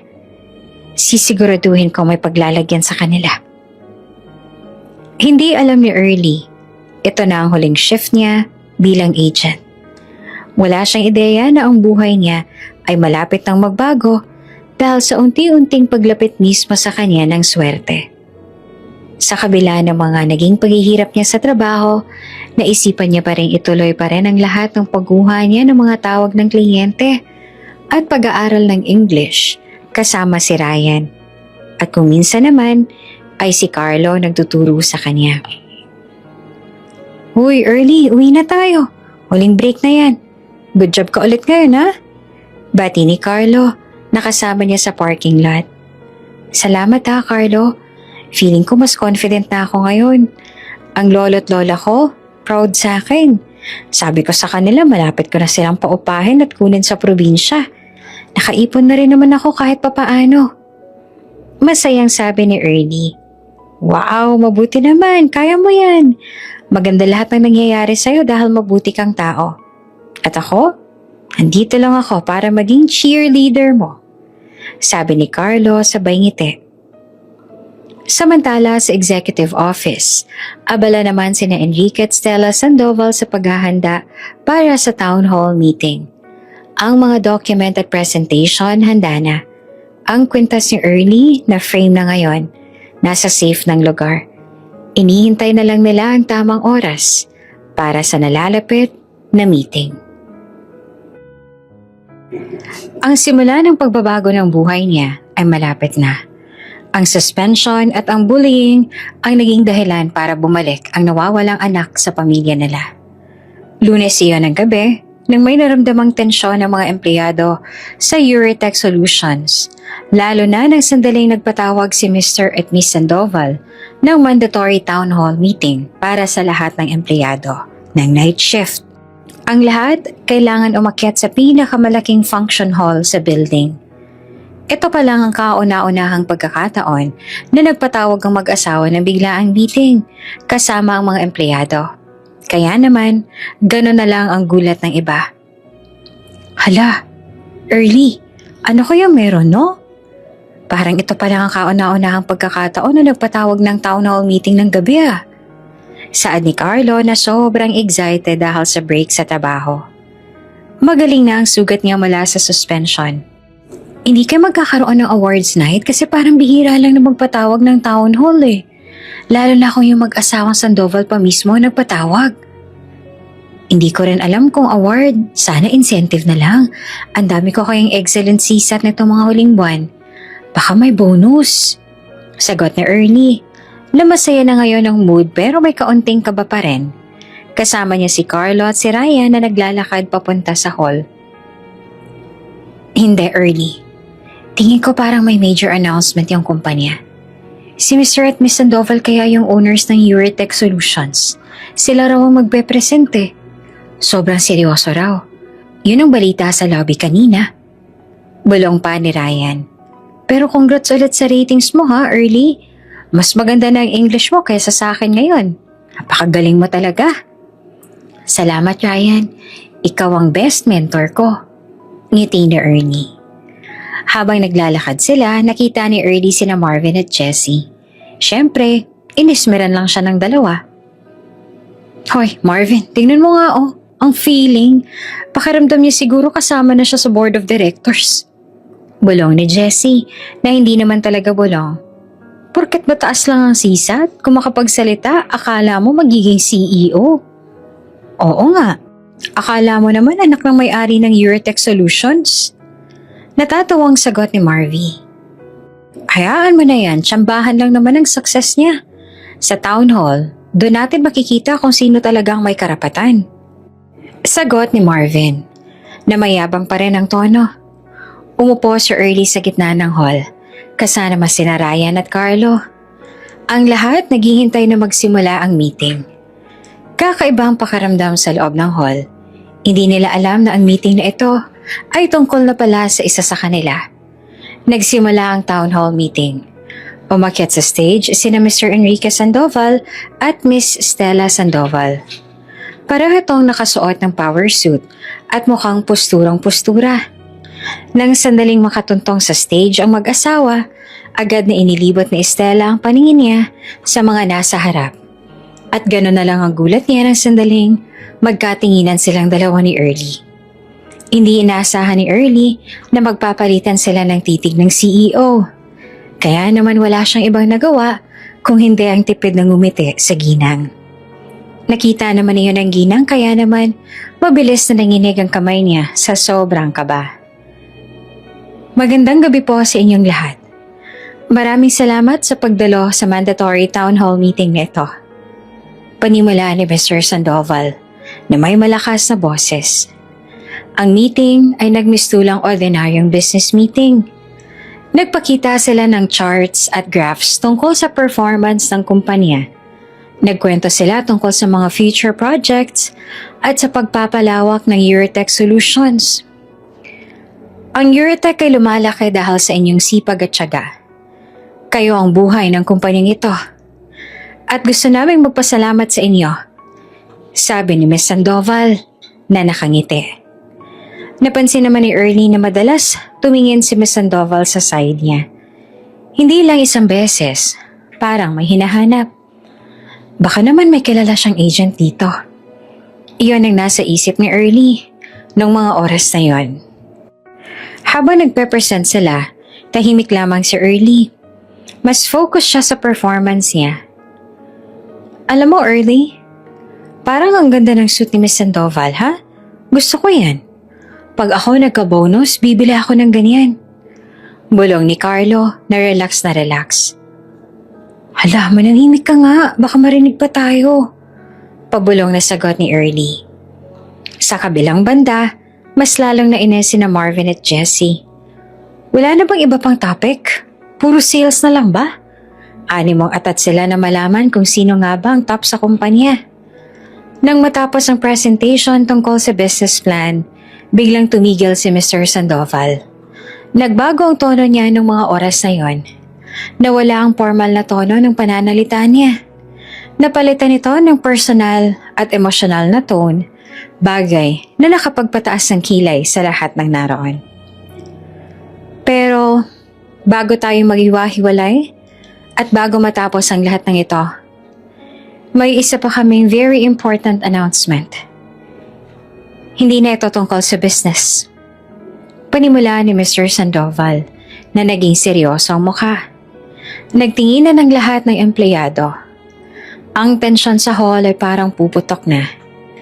Tumingin ulit si Miss Sandoval sa side ni Early. Pero ngayon, matagal at may luha na sa mata niya. Early, bakit kaya ang tagal tumingin sa side natin ni Ma'am? May dumi ba sa mukha natin? Tanong ni Carlo na medyo nag-aalala na. Ewan ko, parang may iba nga eh. Hindi na rin ako komportable sa mga tingin niya sa atin. Sagot ni Early na nanginginig na ang tuhod. Ang katotohanan na ito ay matagal na naming itinago sa Euritech. Pagpapatuloy pa ni Mr. Sandoval.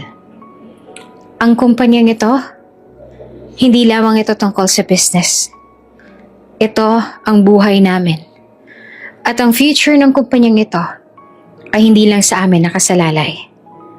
Huminto siya ulit at lumanok. Meron kaming ipapakilala sa inyo. Ang tao na magmamana ng vision at mission namin.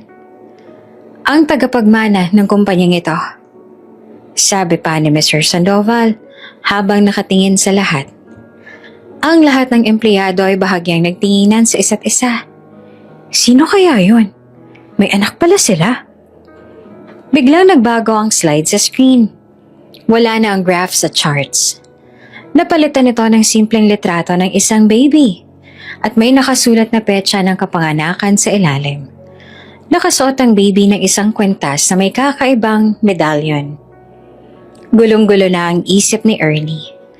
Ang litrato ng baby, ang kwentas. Parehong-pareho sa kwentas na suot niya. Ang tagapagmana, hindi niyo siya kilala dahil matagal siyang nawala sa amin. 22 taon na ang nakakaraan. Kaya ngayon, ibabalik na namin siya. Sabi ni Mr. Sandoval habang ang boses ay naging emosyonal. Hinawakan ni Ms. Sandoval ang kamay ng asawa. Umiiyak na ito. Ang tagapagmana na yan ay ang aming nag-iisang anak. Sabi ni Mr. Sandoval at lumingon sa direksyon ni Early. Dahilan upang mabilis na tumibok ang puso ni Early dahil sa pinaghalong kaba at gulat. Posible nga ba na siyang tinutukoy ng mag-asawa? Siya ang anak namin na nawawala. At gusto namin siyang ipakilala sa inyo. Sabi ni Mr. Sandoval. Nagumpisa nang maglakad si Mr. at Ms. Sandoval. Hindi sila tumingin sa front row kung saan nakaupo ang mga managers. Dumiretso sila sa gitna ng hall, patungo sa kinaroroonan ni Early. Nanginginig ang buong katawan ni Early. Hindi niya maintindihan. Bakit sila papunta sa kanya? Early? Bakit sila papunta sa atin? May problema ba? Nagtatakang tanong ni Carlo na halos hindi na makahinga. Hindi ko alam. Nauutal na sagot naman ni Early. Sina Marvin at Jessie na nakaupo sa likuran ay walang ibang nagawa kung hindi ang magbulungan. Marvin? Bakit parang mukhang papunta sila kay Early? Anong trip niyan? Bulong ni Jessie na nagtataka. Di ko nga rin alam. Baka pupunahin niya yung outfit niya. Baka warning niya yan. Sagot ni Marvin na medyo umaasa pa rin mapapahiya si Early. Ngunit nagkamali sila. Tumigil si Mr. at Ms. Sandoval sa tapat mismo ni Early. Tiningnan siya ng mag-asawa nang may sobrang pagmamahal at lungkot sa mga mata. Erlinda, mahinang tawag ni Ms. Sandoval habang umaagos ang luha. Tumingin si Early sa kanila. Gulong-gulo at takot na takot sa pwedeng mangyari. Ma'am, sir, ano po yun? Lumapit si Ms. Sandoval at hinawakan ang mukha ni Early. Sa puntong yun, hindi na siya boss. Isa na siyang ina. Bahagya namang nakaramdam ng gulat si Early sa ginawa ng ginang dahil hindi niya ina-ekspekto. Anak ko, Erlinda, ikaw yan, di ba? Sabi ni Miss Sandoval na humahagulgol na. Ma'am, hindi ko po alam. Hindi ko po kayo maintindihan. Pilit na depensa naman ni Early. Inabot ni Mr. Sandoval ang kamay ni Early at hinawakan. Wala nang dahilan para itago namin ang lahat. Alam na namin. Tiningnan namin ang HR file mo. Tiningnan namin ang kwintas mo. Ang petsa ng kapanganakan mo. Ang DNA. Anak, kami ang tunay mong mga magulang. Sabi ni Miss Sandoval at niyakap si Early ng mahigpit. Patawarin mo kami. Hindi namin sinasadya na wala ka namin noon. Nag-flash sa screen sa likuran ng DNA result at ang mga litrato ni Early noong sanggol pa, kasama ang kwintas. Nagkagulatan ng buong hall. Ang lahat ng empleyado ay tahimik lang at hindi makapaniwala sa mga nalaman. Si Early naman sa kabilang banda ay natulala. Hindi siya makapagsalita. Nanginginig ang buo niyang katawan sa pagkabigla. Ang buong buhay niya, animong nag-flashback sa isip niya. Ang kwento nila lolo at lola, ang kwintas, ang liham, ngayon may ebidensya na ang lahat. At lahat ng empleyado ay agad na nagbulungan at biglang may mga nagpalakpakan. Natuwa para kay Early. Pero sina Marvin at Jessie nakaramdam ng labis na gulat. Ang mga mukha nila ay animong namutla na lang ng biglaan. Nang dahil sa gulat, hindi sila agad nakagalaw. Marvin, si Early, ang anak ng owner? Ibig sabihin pa nito, yung inaatrapyado natin, boss pala talaga natin? Nanginginig ang bulong ni Jessie na hindi naman makapaniwala. Hindi yan totoo. Imposible. Yung probinsyana na yan? Hindi. Galit at galat na sabi ni Marvin na halos sumigaw. Sa tabi ni Early, tulala rin si Carlo. What? Early? Anak ka ng boss? Ng owner? Bumitaw si Miss Sandoval sa pagkakayakap. Hinawakan niya ang kamay ni Early. Anak, gusto kong sabihin sa'yo na alam na namin ang lahat. Ang paghihirap mo rito, ang pagiging top performer mo, at ang pumbubuli na naranasan mo habang nasa trabaho ka. Sabi ni Miss Sandoval na may matigas na tono. Tumingin siya kina Marvin at Jessie na biglang nagtago sa likuran. Sa loob ng kumpanyang ito, ang aking anak ay sinaktan at pinahiya. Pero hindi ito ang dahilan kung bakit kami nagpapakilala. Matapang na sabi ni Miss Sandoval. Kinuha ni Mr. Sandoval ang mikropono. Mga kasama, ang aming anak na si Erlinda Sandoval ay isang matapang at magaling na empleyado sa Eurotech. Pinatunayan niya na kaya niyang umangat. Kaya ngayon, ibibigay namin sa kanya ang karapatan niya sa kumpanyang ito. Sabi ni Mr. Sandoval. At hindi lamang iyan. Hindi siya magiging agent o supervisor.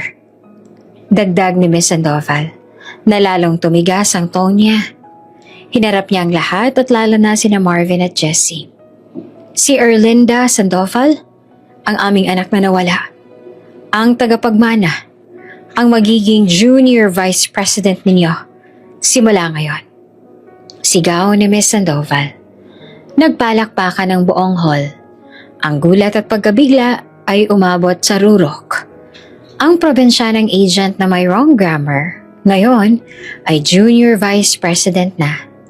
Hanggang ngayon ay tulala at gulat na gulat pa rin si Early. Ang lahat ay animong napakabilis para sa kanya. Hindi niya na-expect na ang paghahanap niya sa mga magulang niya ay magiging ganito kabilis. Hanggang ngayon, hindi pa rin niya na-digest ang balita na anak siya ng may-ari ng kumpanya. Early! Vice President ka na, ang galing! Parang dati lang agent ka lang ha. Sigaw ni Carlo na niyaka pa si Early dahil hindi inaasahan ng balita. Sabi ko nga sa'yo, diba magiging successful ka? Pero VP, grabe! Ang mukha ni na Marvin at Jessie ay hindi maipenta. Natulala sila ng dahil sa narinig. Ang taong binuli nila sa trabaho ay anak pala ng boss nila. Ang probinsyanang tinawag nilang walang future, ngayon ay vice president na nila. Si Jessie ay napapikit. Tila gusto na lang maglaho ng dahil sa narinig. Patay na tayo, Marvin. Patay na tayo. Ang trabaho natin. Si Marvin naman ay hindi na rin makahinga ng mga oras na yon. Imposible. Hindi yan totoo. Hindi. Tinignan ni Miss Sandoval sina Marvin at Jessie na tila alam na alam niya ang ginawa nila. Ang tingin niya ay punong-puno ng galit at panghuhusga. Kaya Erlinda, sabi ni Mr. Sandoval na humarap kay Early, huwag kang mag-aalala. Simula ngayon, ikaw ang bahala sa sarili mo. At sa future ng Euritech. Hindi na kami papayag na saktan ka pa ng ibang tao. Lumapit si Ryan kay Early at ngumiti ito. Sabi ko sa'yo, Early, kaya mo yan. Congrats, VP! Ryan, hindi ko maintindihan. Bulong ni Early na nakatingin sa mga magulang niya. Hayaan mo ipapaliwanag nila sa'yo ang lahat. Pero ngayon, tanggapin mo muna ang totoong buhay na meron ka. Sagot pa ni Ryan. Inalalayan Sir Early ni na Mr. at Miss Sandoval patungo sa stage. Tiningnan siya ng lahat na may respeto at paghanga. Ang probinsyana na nagtatago sa comfort room tuwing lunch break at para umiyak, ngayon ay nasa gitna na ng stage. Hinawakan ni Miss Sandoval ang kamay ni Early at itinaas ito sa harap ng crowd. Si Erlinda Sandoval, ang ating bagong Junior Vice President. Sigaw ni Mr. Sandoval. Ang palakpakan ay sobrang lakas. Si Early hindi na umiiyak sa sakit, kundi sa tuwa at pagkabigla. Ang buhay niya ay animong nagbago na. Ang pangako niya kina lolo at lola, malapit yan ang matupad. Matapos ang shocking revelation sa town hall meeting, tinala ni na Enrique at Stella Sandoval si Early sa executive office. Ang buong lugar ay punong-puno ng emosyon at pagkabigla para sa pamilya. Si Early, bagamat tapos na ang lahat, ay hindi pa rin makapaniwala hanggang ngayon. Kasama niya na ang mga magulang na may 22 years din niyang hindi nakakasama. Anak, Erlinda, please umupo ka. Sabi ni Stella habang pinipilit pigilan ng luha. Alam ko na marami kang tanong.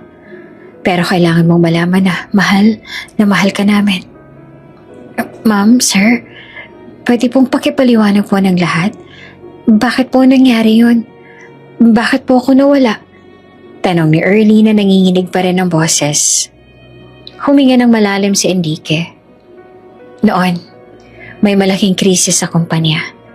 May nagbabanta sa pamilya namin. Sobrang delikado, kaya kinailangan ka naming ilayo. Ang plano namin ay pansamantala lang. Pero naging komplikado ang lahat nang hindi na kami nakabalik. Ang sulat na kasama mo noon, totoo yan, anak. Sabi ni Stella habang inabot ang kwintas ni Ernie. Ang sabi sa sulat, mahal na mahal ka namin. Pero kailangan ka naming protektahan. Ang kwintas na to, ito ang tanging ebidensya na may connection ka sa amin. Pero hindi namin inaasahan na mawawalan na kami ng contact sa kumupkop sa'yo. Napaiyak si Ernie sa narinig. Pero bakit hindi niyo po ako hinanap? Sa loob ng 22 taon, hindi mo lang ba kayo naghanap?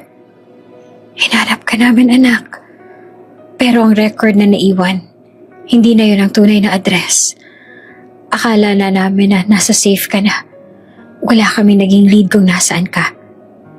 Paliwanag ni Enrique na umiiyak na rin. Nagpapasalamat kami sa Diyos. Sa iyong sincerity sa trabaho at sa medallion mo sa ID picture. Doon ka namin nakita. Patawarin mo kami, anak. Niyakap ni Early ang tunay niyang mga magulang. Hindi na mahalaga ang nakaraan para sa kanya. Ang mahalaga ay ang kasalukuyan at ang pagmamahal na nararamdaman niya para sa mga magulang. Tinanggap niya ang kanilang pagmamahal kahit na may kaunti pa rin siyang tampong nararamdaman. Pagkatapos yakapin ang mga magulang ay saka siya bumaling ng tingin sa mga ito. "Ma'am, sir," sabi ni Early habang pilit na pinatitibay ang loob. "Tanggap ko naman po kung sino kayo at kung sino talaga ako. Pero po, may mga taong nagpalaki sa akin ng may pagmamahal. Sina Lolo Ben at Lola Ising. Hindi ko po sila pwedeng kalimutan at iwanan na lang basta-basta." "Alam namin, anak," sagot ni Stella na nakangiti. "Huwag ka mag-aalala. Nakita namin ang tungkol sa kanila nang mag-background check kami sa inyo. Alam namin kung gaano kanila kamahal. At hindi namin sila aalisin sa buhay mo. Gusto mo ba silang makita?" "Opo, ngayon na po kung pwede. Or sa lalong madaling panahon po," sagot ni Early. "Gusto ko po silang pasalamatan at gusto ko pong matupad ang pangako ko sa kanila." Niyakap ni Enrique sa Early. "Anak, sobrang buti talaga ng puso mo. Kaya ka namin ipinagmamalaki. Sige, magpapadala kami ng private plane para sunduin sila.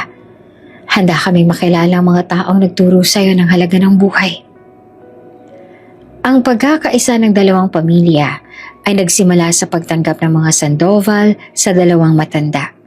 Ito ang pinakamagandang regalo na natanggap ni Early. Ang pagtanggap at respeto nito sa kanyang pinagmulan. Sa gitna ng usapan, dumating si Carlo sa office upang makipag-usap sa kanya. Ang unang official action ni VP Early ay hindi tungkol sa business plan. Ito ay tungkol kina Marvin at Jessie at sa iba pang agent na ginagawang hobby ang pang-aalipasta sa mga katulad niyang baguhang agent. Isang araw, habang ninanamnamang trabaho bilang VP, pinatawag niya ang dalawa sa office niya. Na ngayon ay malaki at komportable na. Sina Marvin at Jessie naman ay nanginginig sa takot ang dahil sa balita sa kanila. Nag-alala sila na baka sibakan sila. "Marvin, Jessie, maupo kayo," formal na sabi ni Ernie, habang nakatingin naman sa kanila. Ang aura niya ay iba na. Hindi na itong probinsyanang agent na madalas umiyak sa comfort room. "Ma'am, VP Sandoval, please po bigyan niyo po kami ng chance, magpapaliwanag po kami," sabi ni Jessie na halos umiiyak. "Hindi ko na kailangan ng paliwanag ninyo. Alam ko ang ginawa ninyo. Ang pang-aasar ninyo, ang pangungutya sa lunchbox ko, ang pagpapahiya niyo sa akin. Lahat alam ko," sabi ni Early pero kalmado ang tono. "Ma'am, please wag niyo po kaming sibakin, magbabago na po kami," pakiusap ni Marvin. "Kailangan po namin ng trabaho." Naglabas ng isang folder si Ernie.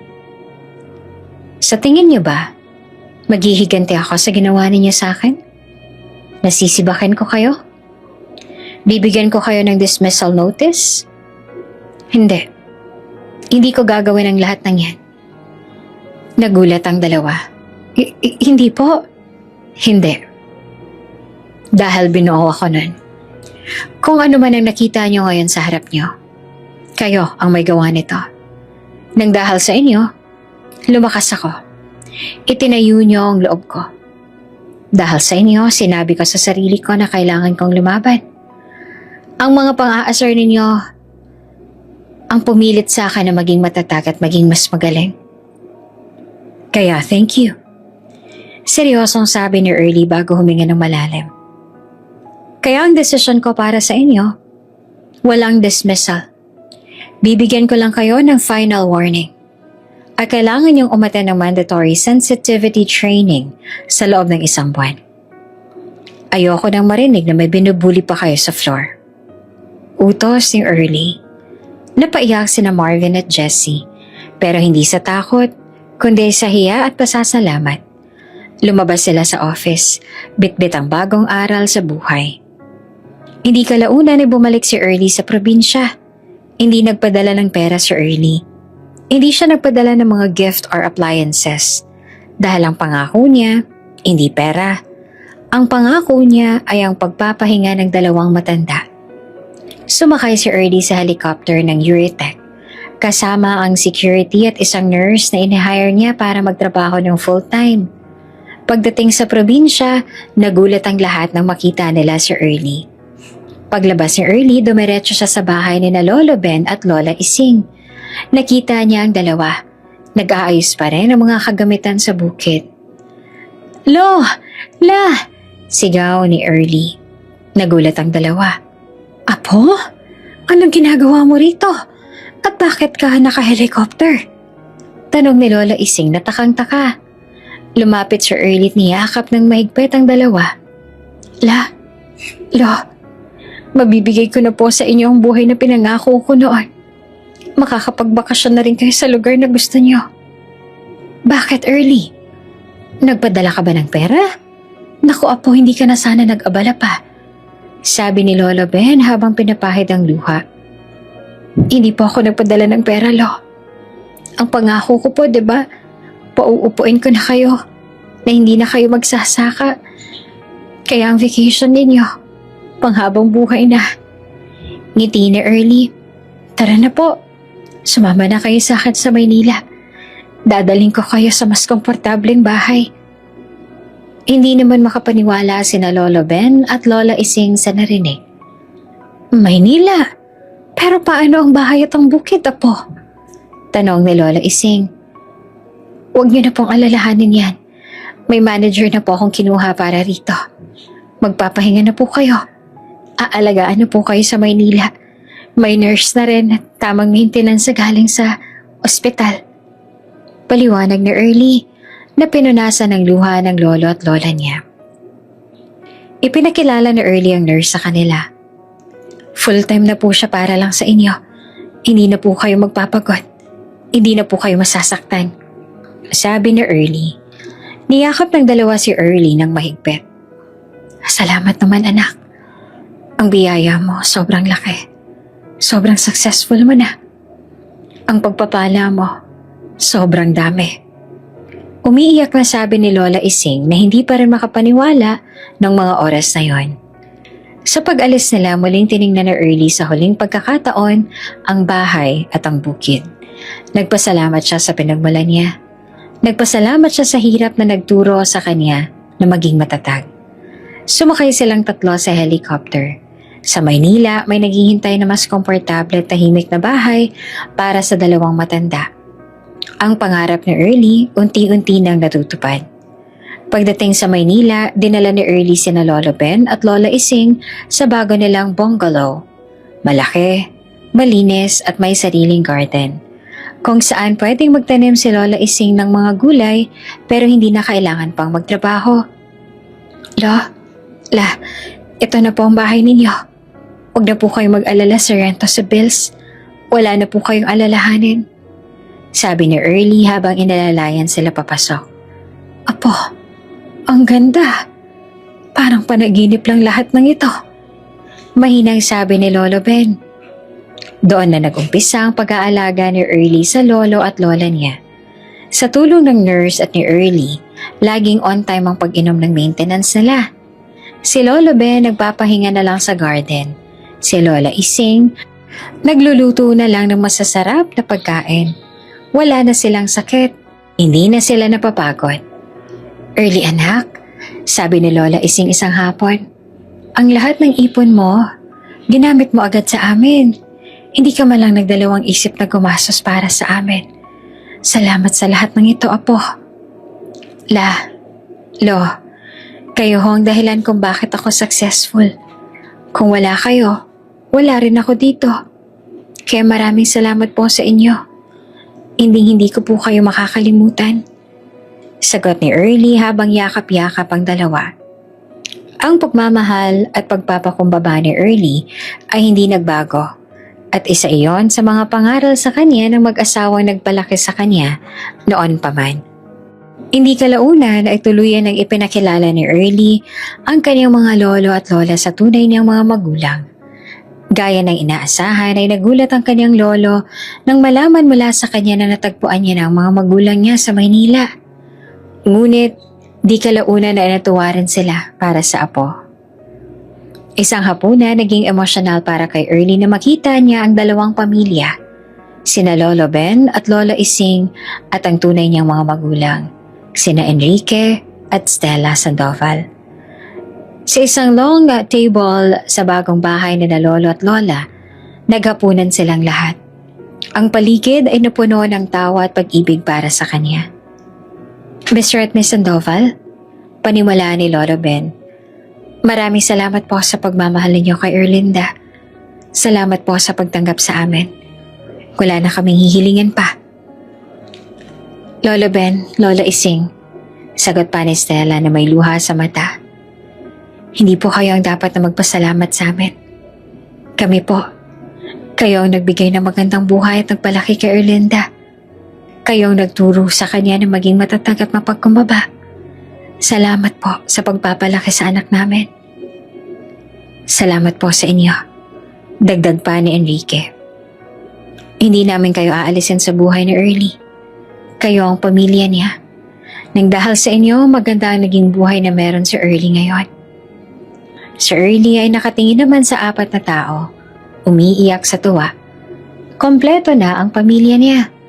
Ang pagkakaisa ng 2 pamilya niya, ang probinsya at ang syudad kung nasaan sila ngayon, ay perpekto na para sa kanya. Hindi lamang ang pamilya ni Early ang kasama niya. Dumating din si Carlo at si Ryan sa hapunan. Siyempre, nagugulat pa rin pala sa kanila na VP na si Early. Hoy, Early! Ma'am VP! Ang galing! Congrats ulit! Ang sweet naman ng family reunion ninyo. Ikaw na talaga. Masiglang bati ni Carlo. Carlo, salamat ha. Ang daldal mo pa rin. Tawa ni Ernie. Pero thank you sa suporta mo. Sa'yo at kay Ryan, malaking utang na loob ko. Kung wala kayo, naku, baka nag-resign na rin ako. Wala yon, Ernie. Kami ang dapat magpasalamat sa iyo eh. Nagkaroon kami ng bagong aral sa buhay. Sa iyo ko natutunan na wala pa rin makakatalo sa sipag at pagdadasal. Sabi naman ni Ryan. Ngumiti si Early sa kanya bago siya tumayo sa kinauupuan upang kuhanin ang atensyon ng lahat ng nandoon sa mesa. Gusto ko lang pong sabihin sa inyong lahat, sa lolo at lola ko, sa tunay kong mga magulang, kina Carlo at Ryan, sa lahat ng nagtiwala sa akin, salamat sa inyo. Kung hindi dahil sa suporta ninyo at sa pagmamahal sa akin, hindi ako mapupunta rito. Pangako, hindi ako magbabago. Umayo siya sa pagkakatayo at mainingning sa mga mata niya nang muli siyang bumaling sa lahat na ngayon ay nakatingin na sa kanya. Gagamitin ko ang posisyon ko bilang VP para tulungan ang mga agent na katulad ko, para protektahan ang mga binubuli at para patunayan na ang pagmamahal at pagpapakumbaba ang mas mahalaga kaysa sa pera o sa pagsasalita ng English. Pangako ni Early. Bilang Junior Vice President, nananatiling mapagkumbaba si Early. Hindi siya naging mayabang o matapobre sa trabaho kahit na nasa opisina na siya nagtatrabaho. Ang office niya laging bukas para sa mga agent na may problema. Ang first project ni VP Early ay ang pagpapatayo ng Wellness and Learning Center sa loob ng Eurotech Solutions, isang lugar na may free English lessons at mental health support para sa mga agent. Tinawag niya itong Carabao Center bilang pag-alala sa kanyang pinagmulan. Ang kwento ni Early ay naging inspirasyon sa buong Eurotech. Ang dating probensya ng agent na may wrong grammar, ngayon ay nagbabago na sa kumpanya. Ang focus niya hindi lang ang kita, kundi ang pag-alaga rin sa mga empleyado. Sina Marvin at Jessie rin ay tuluyan ang nagbago. Hindi na sila nang aasar kahit na kanino. Nagtatrabaho na sila ng maayos. Nakita rin nila ang kabutihan at pagpapakumbaba ni Early ay mas malakas kesa sa power niya. Ang buhay ni Early ay masasabi niya ng kompleto na. Naging mayaman siya, pero mas mayaman siya sa pamilya at mga kaibigan. Isang umaga, nagkayayaan na mag-almasal si Early sa bagong bahay kasama sina Lolo Ben at Lola Ising. Lo, masaya po ba kayo? Tanong ni Early habang pinaghahanda sila ng pagkain. Sobra anak, Sobra. Sagot naman ni Lola Ising habang nakangiti. Sabi ko na may malaking pag-asa ka. Hindi ka namin binigo at hindi mo rin kami binigo. Ang pinakamahalaga, Early, sabi ni Lolo Ben habang hinahawakan ng kamay niya, na hindi ka nagbago. Ang puso mo nananatiling probinsyana at mapagkumbaba. Iyan ang tunay na yaman. Tumawag si Carlo. Hoy, Early, alam mo ba? Pumasa ako sa promotion. Team lead na ako. Ang galing! Salamat sa tips mo, VP. Ngumiti si Early at natupad ng pangako niya sa sarili. Ang lolo at lola niya napagpahinga niya. Ang pamilya niya kompleto na. Ang mga kaibigan niya napopromote na. At higit sa lahat siya na naging vice president and role model sa kumpanya nila. Ang kwento ni Erlinda ay hindi lang tungkol sa pag-angat mula sa kahirapan. Ito ay tungkol sa kapangyarihan ng pagmamahal, pagpapakumbaba at hindi paglimot sa pinagmulan. Ang probensya ng puso ni Early ang nagbigay sa kanya ng tunay na happy ending at ang pagiging mabuting tao niya ang nag-angat sa kanya sa taas at naging dahilan din sa kung bakit patuloy siyang minamahal ng lahat. Bago ka pa lang sa channel neto, ibang kwento ni Ate Jane, istorya mo, ikwento mo. Huwag kalimutang pindutin ang notification bell at subscribe button.